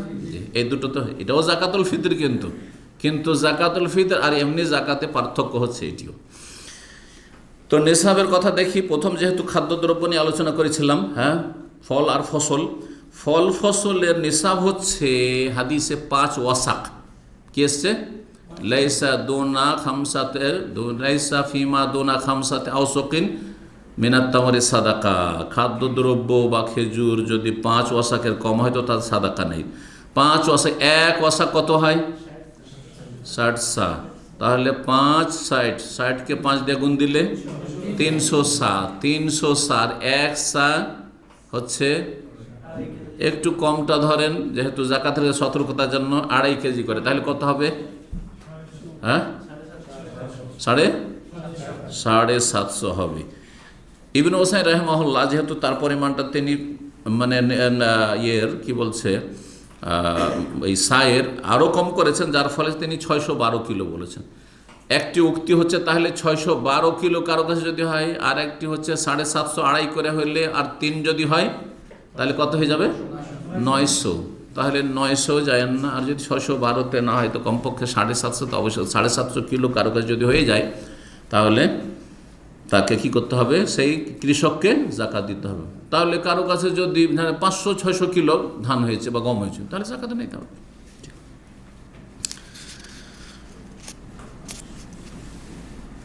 তারপরে স্বর্ণে জাকাত। স্বর্ণের নেশাব কি? হাদিসে এসছে যে শব্দটি 20 দিনার, আর দিনারের অপর নাম হচ্ছে মিসকাল। 20 দিনার বা মিসকাল। 20 মিসকালে কত গ্রাম হয়? হ্যাঁ, 85 গ্রাম। কত ভরি হয়? 7.5 ভরি। আর ভরির অপর নাম হচ্ছে তোলা। হ্যাঁ, যদি কোনো জায়গায় আপনাকে স্বর্ণকার বলে এত তোলা, তোলা মানে ভরি। দেখেছে উর্দু ভাষীরা তোলাটা বেশি ব্যবহার করে, আর বাংলায় দুটো ব্যবহার করে, তবে ভরিটাই বেশি ব্যবহার হয়ে থাকে। তাহলে হয়ে গেল স্বর্ণের নেশাব। চাঁদির নেশাব হাদিসে এসছে 5 উকিয়া। লাইসা ফিমা দুনা খামসে আওয়াকিন, হ্যাঁ, মিনাল ফিদ্দাতে সাদাকা বা মিনাল ওয়ারিকে সাদাকা। যদি চাঁদি হয় তাহলে 5 উকিয়ার কমে জাকাত ফরজ নাই। 1 উকিয়া কত হয়? 1 উকিয়া সমান 40 দিরহাম। তাহলে 40-কে 5 দিয়ে গুণ দিলে কত হবে? 200 দিরহাম। তো 200 দিরহাম হইল। 200 দিরহাম মানে রৌপ্য মুদ্রা সমান 595 গ্রাম। 500 তো গ্রাম। এখন স্বর্ণের গ্রাম কত বললাম? 85 গ্রাম। আর চাঁদির নেশাব হচ্ছে 595 গ্রাম। জি, স্বর্ণ চাঁদিতে শতকরা 2.5% দিতে হবে, মনে রাখবেন। জি, টাকা পয়সা। টাকা পয়সার ক্ষেত্রে স্বর্ণ দিয়ে নিসাব ধরবেন না চাঁদি দিয়ে ধরবেন? যেটাতে গরিবের বেশি ফায়দা আছে, যেটাতে গরিব তাড়াতাড়ি জাকাত পায়। ধরেন এখানে স্বর্ণের নেশা, আজকাল যেহেতু স্বর্ণের দাম বেশি, চাঁদির তুলনায় অনেক বেশি হয়ে গেছে, ঠিক না? সুতরাং যদি আপনাদের বলি যে স্বর্ণের নেশাবে 7.5 ভরি হইলে জাকাত দেন, তাহলে এখানে হয়তো 3-4 লোক 5টা লোকের বেশি হয়তো পাওয়া যাবে না জাকাত দাতা, ঠিক না? কিন্তু যদি বলি যে না, এখানে কি করতে হবে? চাঁদির নিসাব হিসাবে 595 গ্রাম চাঁদির সমান টাকা যদি থাকে তাহলে জাকাত দেন, তাহলে দেখা যাবে এখানে 40 জন লোকের উপর জাকাত ফরজ হয়ে যাবে। তো কোনটাতে গরিবের বেশি লাভ হইল? 5 জন জাকাত দিচ্ছিল, তাহলে অল্প অল্প পেত গরিবগুলো। কিন্তু এখন 40 জন যখন জাকাত দিলেন তাহলে তো গরিবই দূর হয়ে যাবে, গ্রামে আর গরিবই থাকবে না, ঠিক না? মাসলাহাতুল ফুকারা, যে এখানে গরিবের ফায়দা। এই জন্য গরিবের ফায়দা বললাম যে হতে পারে এমন একটা যুগ আসবে সেই সময় স্বর্ণ পানির মতো সস্তা হয়ে গেছে, স্বর্ণ রেট নিচে নেমে চলে এসেছে, আর চাঁদির রেট ওপরে চলে গেছে। হইতে পারে না? সবই হইতে পারে, হতে পারে। তখন বলবো যে ঠিক আছে, আপনি যেটাতে গরিবের ফায়দা সেটা দেন। তবে আরেকটি যুক্তি ওলামারা বলেছেন চাঁদির জন্য, সেটা হচ্ছে যে এই যে কাগজের টাকা, যেহেতু কাগজের টাকার জাকাতের কথা আলোচনা করছি, কাগজের নোট এসেছে কিসের এগনিস্টে? চাঁদির টাকা, রৌপ্য মুদ্রার এগনিস্টে এসছে। কারণ দুনিয়াতে কখনো স্বর্ণের টাকার প্রচলন ছিল না, সীমিত আকারে ছিল। আরও বড় 1400 বছর আগে সামান্য সীমিত আকারে কেউ কেউ স্বর্ণের টাকা রাখতো, কিন্তু আসলে মার্কেটে কি দিয়ে লেনদেন হইতো? চাঁদির টাকা দিয়ে লেনদেন হতো, ইংরেজ আমল পর্যন্ত হইতো, তারপরে এই কাগজের নোট আসলো। জি, তো এই হয়ে গেল। তাহলে চাঁদির নেশাবে মোটামুটি বলে দিলাম যে আপনার সৌদি আরবের রিয়াল 2000, 1800 থেকে 2000 রিয়াল। 1800 ছিল গত বছর, 2000 বেশি হবে না, 2000 বেশি যাবে না। জি, নেশাবের আলোচনা করছিলাম। তো তাহলে কিসের নেশাব হয়ে গেল? স্বর্ণের নেশাব হলো, চাঁদির নেশাব হলো, খাদ্যদ্রব্যের আগে হয়ে গেছে। আর টাকার নেশাবের কথা বললাম, টাকাটা কিসে ধরবেন? চাঁদিতে ধরবেন। 2000 রিয়াল আর সমান বাংলাদেশি টাকা বা যে কোনো দেশের টাকা। আর তারপরে ব্যবসায় সামগ্রীর নেশাব কিসে ধরবেন?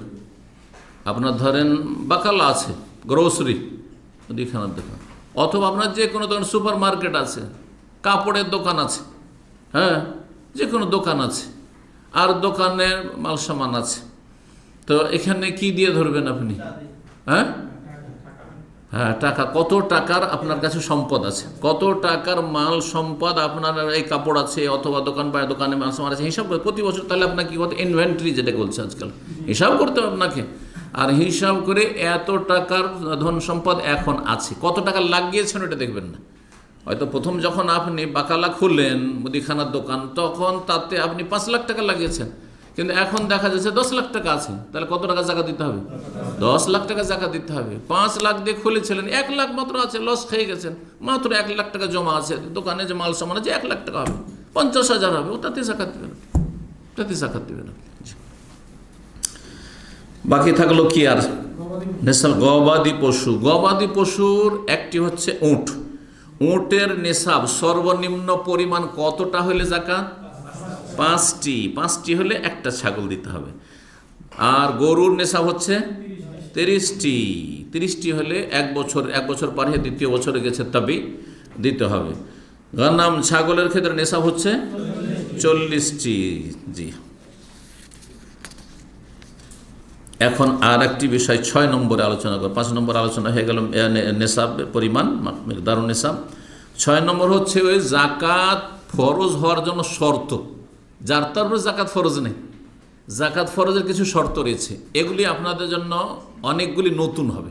হয়তো বিষয়গুলি কিছুটা জানা আছে, কিন্তু এইভাবে সুন্দরভাবে সিস্টেমেটিক জানা নেই আপনাদের, হয়তো মানে গোছালো কথা বলতে পারবেন না, হয়তো 2-1টি কথা বলবেন হয়তো। প্রথম শর্ত হচ্ছে মুসলিম হওয়া। প্রথম শর্ত হচ্ছে জাকাত ফরজ হওয়ার জন্য মুসলিম শর্ত। সুতরাং অমুসলিমের উপর জাকাত ফরজ নেই। অমুসলিমের জাকাত ফরজ, অমুসলিম গোটা গ্রাম ধরেন সবাই মুসলিম, আর একটা ঘর শুধু অমুসলিম, এই সবাই আমরা জাকাত দিচ্ছি, তুই কেন দিবি না? তুইও দিয়ে দে, তোর তো মেলা টাকা, চলবে? কি করতে হবে তাহলে? আগে কালেমা পড়ে ইসলামের গণ্ডিতে এসো, কালেমা পড়ে মুসলমান হও, 5 ওয়াক্ত নামাজ শুরু করো, আর তারপরে টাকা পয়সা থাকলে বছরে একবার জাকাত দাও। আগে যেটা বেশি গুরুত্বপূর্ণ সেটা দিয়ে শুরু করতে হবে। একটা অমুসলিমকে দেখছেন ধূমপান করতে, না ধূমপান করতে নেই, হারাম বলবেন নাকি? হ্যাঁ, না হালাল হারাম বলবেন না। দিন সম্পর্কে জ্ঞান না থাকলে, আমি শুনেছি টাকনার নিচে কাপড় গেলে জাহান্নাম। একটা হিন্দুকে শুনাইবেন নাকি আপনি? এটা খ্রিস্টানকে শুনাইবেন না? ওই শুনিয়ে লাভ নেই। ও যে টাকনার ওপর কেন, ও যদি হাঁটু পর্যন্ত উঠিয়ে দেয় তবু কাজ হবে না, ওর কোনো লাভ হবে না, কারণ কালেমাই নেই, আসলটাই নেই তার। তাকে নিয়ে আসেন ইসলামের ভিতরে আগে, কিন্তু জবরদস্তি করে নেয়। ইসলামের দাওয়াত দেওয়ার যে ইসলামী তরিকা আছে সেইভাবে আকৃষ্ট করার চেষ্টা করো। বাশশিরু, সুসংবাদ আশ্বস্ত করো। ওয়ালা তুনাফিরু, ঘৃণা ছড়ায় না, ভালো আচরণ। আচার ব্যবহার যদি মুসলিমদের ভালো দেখে আর অমুসলিমদের খারাপ দেখে, তো নিজে আকৃষ্ট হবে যে আমি ভালো মানুষ হয়ে যাবো এদের মতো। জি, একটা পয়সা মুসলিম মারে না, আর অমুসলিমের বেঈমানি করছে, এই পার্থক্যটা দেখাইতে হবে। কিন্তু আজকাল তো আমরা দেখাইতে পারি না। মুসলিম অমুসলিমের কাছে বেঈমানি করে পালিয়ে চলে যাচ্ছেন, তো কী করে ইসলামের দিকে আকৃষ্ট হবে? এই মুসলিম এই কাজ করেছে আমার সাথে, বুঝতে পেরেছেন? তাহলে আমরাই কিন্তু ইসলাম থেকে দূরে সরিয়ে দিচ্ছি অনেকে, আমাদের বদচরিত্রের লোকেরা ইসলাম থেকে দূরে সরিয়ে দিচ্ছে মুসলিমদেরকে। আল্লাহ সঠিক বুঝদান করুন। কথার দাওয়াতের চাইতে সাইলেন্ট, নীরব দাওয়াত অত্যন্ত বেশি ফলপ্রসূ এবং গুরুত্বপূর্ণ। আমি একটিও কথা বলবো না একটা অমুসলিমকে, যে আপনি ইসলামে চলে আসেন, কিন্তু তার সাথে আমি এমন আচরণ করব যেটা মানবতার আচরণ, যেটা হচ্ছে ন্যায়সঙ্গত আচরণ। একটা পয়সা তার মেরে নেব না, ওয়াদা খেলাফি করব না, মিথ্যা কথা বলবো না, প্রতারণা করব না, তার মেয়েদের দিকে তার স্ত্রীর দিকে তাকাবো না, তাদের কোনো কষ্ট দেব না, কথার দ্বারা আচরণ ইত্যাদি কোনো কষ্ট দেব না। দেখেন ইসলাম গ্রহণ করে কি করে না, অবশ্যই করবে, কিন্তু সব তো বদচরিত্র আমাদের অধিকাংশ লোকের। আল্লাহ হেদায়েত দান করুন। জি, যার ফলে আমরা আরও দূরে সরিয়ে দিচ্ছি। 1 নম্বর শর্ত হচ্ছে জাকাত ফরজ হওয়ার জন্য মুসলিম হওয়া। সুতরাং কাফেরের উপর জাকাত ফরজ নাই। আচ্ছা, মুসলিম সমাজে কেউ মুরতাদ যদি হয়ে যায়, মানে আমি ওইসব মানি না, ইসলাম ধর্মকর্ম মানি না, নাস্তিক, তাহলে তারপর জাকাত ফরজ নেই, মুরতাদ। কিন্তু জাকাত ফরজ নেই আর জানাজা পড়বেন, ওটা হারাম। যার উপরে জাকাত ফরজ নাই ফতোয়া দেবেন, ওর জানাজা পড়া হারাম, অবশ্যই হারাম তার উপর। মুরতাদের জানাজা পড়া যাবে, নাস্তিকের জানাজা পড়া যাবে না। জি। 2 নম্বর শর্ত হচ্ছে জাকাত দাতার যেন সেই সম্পদের উপর পূর্ণ মালিকানা থাকে। মালিকানা আংশিক যেন না হয়, পূর্ণ মালিকানার আংশিক মালিকানায় পার্থক্য আছে। জি, উদাহরণ দিলে আপনারা বুঝতে পারবেন। আমাদের অনেক সম্পদ আছে যেটার উপর আমাদের পূর্ণ মালিকানা আছে, আমাদের মালিকানাধীন। আর কিছু সম্পদ আমারই, কিন্তু আমার মালিকানা পুরো নেই, ধার দিয়ে রেখেছি। টাকা তো আমার, কিন্তু মালিকানা কার? পূর্ণ আংশিক মালিকানা, যে ওই টাকাটার মালিক কে? আমি, কিন্তু টাকাটা আমি এখন খরচ করতে পারবো? হ্যাঁ, দান করতে পারবো? ধার দিয়ে রেখেছি আপনাকে, তো কী করে ওটা দান করব? তাহলে পূর্ণ মালিকানা তার উপর নেই। এই জন্য ধার দিয়ে রেখেছি, এতে জাকাত লাগবে না যদি সেই টাকাটা কখন উঠবে জানা নেই। উঠবে কি উঠবে নাও জানা নেই, আর কখন উঠবে তাও জানা নেই। অভাব বা বিভিন্ন রকম কারণ হইতে পারে, অভাবও হইতে পারে, আবার টালবাহানাও হইতে পারে। তো এইরকম হলে জাকাত নেই। কখন জাকাত ফরজ হবে? যখন পূর্ণ মালিকানা আপনার আসবে, সেটা হচ্ছে আপনার হস্তগত, আপনার হাতে আসতেই আবার 1 বছর বিলম্ব করা যাবে না, এক্ষুনি জাকাত দেন। যেহেতু আসল মালিক আপনি ছিলেন, এখন হাফ মালিক ছিলেন, এখন পূর্ণ মালিক হলেন। এবার বুঝতে পেরেছেন মাসলা?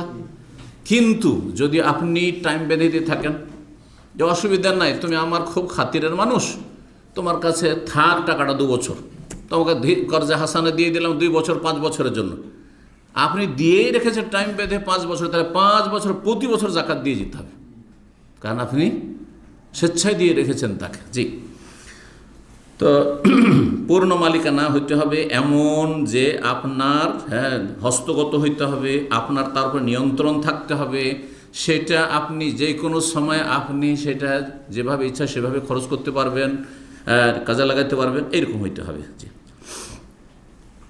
অনেক সময় আমরা জমি জায়গা কারো নেব অথবা একটা বিল্ডিং কিনবো, বায়না দিয়ে রেখেছি। বায়না বলেন না বাইনামা বলেন, দুটোই ভাষা ব্যবহার হয়। কেউ বলে বায়না, উর্দু শব্দটি কিন্তু আর এর থেকে এসছে বাই আনা। আসলে বাইনা শব্দটি আসলে ছিল বাই আনা। বাই মানে কেনা বেচা, আর বাই আনা মানে কেনা বেচার জন্য অগ্রিম কিছু দেওয়া। আরবিতে ওটাকে অর্বুন বলা হয়, জানেন হয়তো। জি, অর্বুন মানে বাই আনা, বাই ব্যবসার জন্য, কেনার জন্য কি করা, কিছু অগ্রিম দিয়ে রাখা। এটাকে অনেকে খেয়ে ফেলে, নিল না, সেই জন্য টাকাটা আমার জন্য হালাল হয়ে গেল। হারাম এটা, কিন্তু জায়েজ না, মোটেই জায়েজ না। কোনো ব্যক্তি যদি কোনো আর্থিক সংকটের জন্য পাই নিতে পারলাম না, তাহলে তার টাকা ফিরিয়ে দিতে থাকে। জি, এর রিজিক হালাল নয়, কিন্তু আমাদের দেশের লোকেরা মুসল্লিও খাই হারাম। জি, বাইনার টাকা ওর জন্য হালাল হয়ে গেছে না, বাইনা দিয়ে রেখেছে তাকে, আর জমি নেওয়া হয়নি, জমির মালিকও হইতে পারে না, জমির মালিক বিল্ডিংয়ের মালিক হয়েছে না, এই টাকাটা আমার হাতে আছে। এই যে 5 লাখ টাকা আপনি বাইনা দিয়ে রেখেছেন, এই টাকা আর মালিক কে? হ্যাঁ, জেনে বাইনা দিয়েছেন তো আসলে মালিক হয়ে আছে, কিন্তু তা অন্য হাতে চলে গেছে, অন্য হাতে। সেই লোক মালিক হয়নি, তাকে দেওয়া হয়েছে অগ্রিম। সেটা সে যদি মালিক হতো তাহলে তার জন্য সেটাতে নিয়ন্ত্রণ হালাল হইতো, কিন্তু না, সেটা তার রিজিক নয়। কিন্তু সেটা এখনও টাকাটা তার পুরোপুরি মালিকানাতে আসেনি। জি, 3 নম্বর শর্ত হচ্ছে নেশাবে পৌঁছিতে হবে। নেশাবে না পৌঁছিলে, যেমন 40টা ছাগল হইতে হবে, কারণ 39টা যদি থাকে জাকাত ফরজ নেই। হ্যাঁ, ওই রকমই ধরেন 7.5 ভরি স্বর্ণ হইতে হবে, 7 ভরি আছে, নেশাবে পৌঁছেন, এটা একটা শর্ত, এটা জানা আছে। কিন্তু শর্ত যেটি, এটি হয়তো অনেকেই খেয়াল রাখবেন না। 4 নম্বর শর্ত হচ্ছে ধন সম্পদের ওপর কি হইতে হবে, 1 বছর পুরা হইতে হবে, একমাত্র খাদ্যদ্রব্য ছাড়া, ফসল আর ফল ছাড়া কি হইতে হবে, বাকি সম্পদে 1 বছর পুরা হইতে হবে। টাকা আজকে ধরেন আপনার কাছে 1 লাখ টাকা আসলো, হঠাৎ করে 1 লাখ টাকার মালিক হয়ে গেলেন, হ্যাঁ, বা নেশাব বলি, 1 লাখ টাকা না বলে নেশাব বলি। আজকে প্রথম বেতন পেলেন, মাশাআল্লাহ 2000 টাকা জমা হয়ে গেল, খাওয়া দাওয়া করে এই মাসে 2000 টাকা জমা থাকলো, তাহলে এই মাসে কিন্তু আপনি নেশা বলা হয়ে গেছেন, শাবান মাসে। আর 2000-এর নিচে টাকা নামেনি আপনার, 2000 এর নিচে, নেশাবের নিচে নামেনি, তাহলে আগামী শাবান আসতে কি হয়ে যাবে, আপনার উপর জাকাত ফরজ হয়ে যাবে, 1 বছর পুরা হয়ে গেছে। কিন্তু মাঝখানে 6 মাস যাওয়ার পরে টাকা 500 রিয়ালে পৌঁছে গেছে বা 1000-এ পৌঁছে গেছে, তার নিচে নেমে গেছে, তখন আবার যখন 2000 হবে তখন বছর গণনা শুরু করবে, এগুলো আর গণনায় আসবে না। জি, মদিউল হাউল 1 বছর পুরা হইতে হবে, মিন ইয়াউমিন মালাকান নেসাব, যেই দিন নেসাবের মালিক হয়েছেন সেই দিন থেকে 1 বছর পুরা হইতে হবে, একমাত্র ইল্লা ফিল খারিজ মিনাল আরদ, তবে যা জমি থেকে উৎপন্ন হয় ফসল বা ফল, ফাযাকাতু ইনদা ইস্তিওয়াইহি, যখন সেটা আপনি কেটে মেড়ে বা পেড়ে নিয়ে আসবেন তখন। আর একটি মশলা বলছেন, সে মশলা যদি আমাদের প্রয়োজন নেই, কাদের প্রয়োজন? যাদের বকরি, ছাগল, উটের পাল আছে। উট বা গবাদি পশু, যে কোনো গবাদি পশু, গরু, ছাগল, এগুলো তো বছর পুরা শর্ত আছে না নেই? বছর পুরা হবে, তাহলে বছরে একবার দিতে হবে, তাই না? জাকাত বছরে একবার যে জাকাত দিতে হবে, কিন্তু মাঝখানে বাচ্চা হয়ে গেল, মানে যার 100টা বকরি আছে বা 100টা উট আছে, এই 100টা থেকে কতগুলি বাচ্চা, হয়তো 20-30টা বাচ্চা হয়ে গেছে, হয়তো কি 50টা বাচ্চা হয়ে গেছে, হয়তো পারে না, পারে না? হ্যাঁ, এক বছরের ভিতরে এই যে বাচ্চাগুলো বেড়ে গেল, তো এই বাচ্চাগুলো কি করবেন তাহলে? বাচ্চাগুলো জাকাত দিবেন না? হ্যাঁ, এগুলো তো মাথা বাড়লো, যে এতটি বাড়লো, জাকাত দিতে হবে। তো এগুলোর পুরা হইতে হবে 1 বছর না, বলছে ওইল্লা নেতাজ সায়েমাতে অরিভূতি যারা, যে বাচ্চাগুলি জন্মিল এগুলোর ক্ষেত্রে 1 বছর শর্ত না, ওই যে আসল ওর মার 1 বছর হয়েছে, সুতরাং এটা তার তাবে হয়ে 3 মাসের বাচ্চা হলেও তাকে ধরতে হবে, গণ্য করতে হবে। 1 মাসের বাচ্চা, 2 মাসের, 6 মাসের, সবগুলি জাকাত দিতে হবে। ঠিক ওই রকম রিভূতি যারা, ব্যবসার লভ্যাংশ, ব্যবসা যখন শুরু করেন, গত বছর এই শাবান মাসে বা রমজান মাসে ধরেন একটা ব্যবসা শুরু করেছেন, তখন আপনি 5 লাখ টাকা দিয়ে শুরু করেছেন, আর 5 লাখ বাড়তে বাড়তে লভ্যাংশ মিলিয়ে এখন 10 লাখ হয়ে গেছে। কিন্তু এই বাকি যে 5 লাখ বাড়লো, 5 লাখ আসল পুঁজি আপনার, 5 লাখ বাড়লো, এই সব কিন্তু ওই 12 মাস আগের নয়, কিছু লভ্যাংশ এসছে মাত্র 10 দিন আগে, 20 দিন আগে, 1 মাস, 2 মাস, 3 মাস আগে। তাহলে এগুলোর হিসাব কেমন করে করবেন? এগুলো ওই বাচ্চাগুলির মতো, বাচ্চাগুলি যেমন অ্যাড হয়ে গেল, ধরেন 100টা উঠছিল, আর তার মধ্যে কি হয়ে গেল 50টা, আর বাচ্চা বেড়ে 150 হয়ে গেল, তাহলে 150টারই জাকাত দিতে হবে। বোঝা গেছে? যদিও এগুলোর বয়স কিন্তু 1 বছর হয়নি বাচ্চাগুলোর, ঠিক ওই রকমই ব্যবসার যে লভ্যাংশ, সেটার বয়স 1 বছর হওয়া জরুরি নয়, সেটা আসল পুঁজির সাথে সংশ্লিষ্ট হয়ে জাকাত দিয়ে দিতে হবে। এই ক্ষেত্রে একটি কথা বলেছিলাম, যে এগুলির জাকাত যেন আপনি অ্যাডভান্স দিয়ে দিলেন, অগ্রিম হয়ে গেল, কিন্তু একসাথে জাকাত দিয়ে আপনার দায়িত্ব শেষ করে ফেলেন। কারণ কোনো মানুষ হিসাব করতে পারবেন না, আপনি আমি কেউ পারবো না যে কোন মাসে কত টাকা আমি অ্যাড করলাম। বেতন থেকেও ধরুন কোনো মাসে হয়তো 500 বাঁচাইতে পারছেন, কোনো মাসে 1000, 2000ও বাঁচিয়ে দিলেন, কোনো মাসে কিছুই বাঁচল না, তো এত হিসাব করে কী করে রাখবে? সুতরাং বছরের শেষে এই যে বেতন পাচ্ছেন করতে করতে বছরের শেষে যেটা হইল সবটারই জাকাত দিয়ে দিবেন। জি, 4 নম্বর শর্ত তাহলে 1 বছর পূর্তি হওয়া বললাম। আর 5 নম্বর শর্ত হচ্ছে জাকাত ফরজ হওয়ার জন্য স্বাধীন ব্যক্তি হওয়া, মানে গোলামের উপরে জাকাত ফরজ নেই। কোনো দাস, কৃতদাস যদি থাকে, তাহলে তার যে সম্পদগুলি তার মালিক, তার সম্পদের মালিক তার মনিব, যার ফলে ওর উপরে জাকাত ফরজ নেই। এই শর্তের আজকাল প্রয়োজন নেই, কিন্তু যদি যখন দাস দাসীর সময় চলে আসে, তখন এই মশলা জানা জরুরি হয়ে যাবে। 6 নম্বর শর্ত জাকাতের জন্য, জাকাত ফরজ হওয়ার জন্য, সেটা হচ্ছে গবাদি পশুর ক্ষেত্রে জাকাত অতক্ষণ ফরজ হবে না যতক্ষণ পর্যন্ত বছরের অধিকাংশ সময় চারণভূমিতে এমনি ফিরি চড়ে না খাচ্ছে আপনার গবাদি পশু, উট বা ছাগলের পাল অথবা আপনার গরুর পাল, সব চড়ে চারণভূমিতে খাচ্ছে। যদি এমনটা হয়, আর আমাদের দেশে কিন্তু যারা ধরেন গরু পুষছেন বা অথবা করছেন আজকাল যারা খামারে, তারা কিন্তু কি দিতে হচ্ছে, ফার্মের মতো খাবার দিতে হচ্ছে। তো যে খাবার দিতে হয়, তাহলে এই সব গবাদি পশুতে খাবার খরচ করে কিনে দিতে হচ্ছে, তাহলে তাতে জাকাত ফরজ হবে না। গবাদি পশুতে জাকাত ফরজ নেই, তাহলে কি জাকাতই লাগবে না? একটা লোক ধরেন খামার ফার্ম করেছে, আর তাতে তার 100টা কি আছে, গরু আছে, আর সে 100টা গরু হয়তো তার হয়তো কত টাকার মূল্য হইতে পারে, ধরে নেন 50 লাখ টাকার দাম, ধরেন একটা আনুমানিক ধরে নেন 50 লাখ বা 1 কোটি টাকা, তাহলে এতে জাকাত দিবে না? কিসের জাকাত দিবে? তখন গরু প্রতি ওই যে 30টা নেশা, ওইটাতে যাব না, তখন কিসে যাব? ব্যবসায়ী সামগ্রী হিসাবে এই গরুগুলির দাম কত, তখন এইভাবে জাকাত দিবে। বোঝা গেছে? এমনিতে আমাদের দেশে একসময় কৃষকরাকে দেখেছি, বাড়িতে মেলা গরু ছাগল, বড় বড় গৃহস্থদের বাড়ি 3টা 4টা গাই আছে, আর তার বাছুর আছে, আর তারপরে এমনি হাল চাষ করার জন্য আরও মেলা গুলো গরু আছে, মহিষ আছে, সব মিলিয়ে হয়তো 30-এর বেশি হয়ে যাবে, তো জাকাত দিতে হবে নাকি? হ্যাঁ, কারণ এগুলোকে চারা খাওয়াইতে হচ্ছে, এগুলো চড়ে খাই না। তাহলে কোন গবাদি পশুতে জাকাত ফরজ? 6 নম্বর শর্ত, লা তাজিবু যাকাতু ফি বাহিমাতিল আনআম, গবাদি পশুতে অতক্ষণ জাকাত ফরজ হবে না, জাকাত ফরজ হবে না এজা কানা ইয়ালিফুহা সাহিব মালি, নিজের পয়সা খরচ করে তাদেরকে ওই গরুগুলোকে বা গবাদি পশুকে যদি খাওয়ায়, খরচ করে যদি খাওয়াইতে হয়, তাহলে কখন জাকাত ফরজ হবে গবাদি পশুতে? যদি সেটা মাঠে চারণভূমিতে চড়ে খায়, যেমন আরব দেশে মরুভূমি পড়ে আছে, পাহাড়ি এলাকার মরুভূমি এলাকাতে এই যে শীতকালে এখন ওই ঘাস হয়ে গেছে, আর বকরির পাল চড়তে আছে, উটের পাল চড়তে আছে, আর সেগুলো থেকে খাচ্ছে অধিকাংশ সময়, এগুলিতে জাকাত ফরজ, এগুলি তখন ওইভাবে জাকাত ফরজ। এখানেই আজকের আলোচনা শেষ করছি। ওয়া জাযাকুমুল্লাহু খাইরান ওয়া সাল্লাল্লাহু সাল্লাম নবিয়ানা মুহাম্মদ ওয়া আলা আলিহি ওয়া সাহবিহি আজমাইন।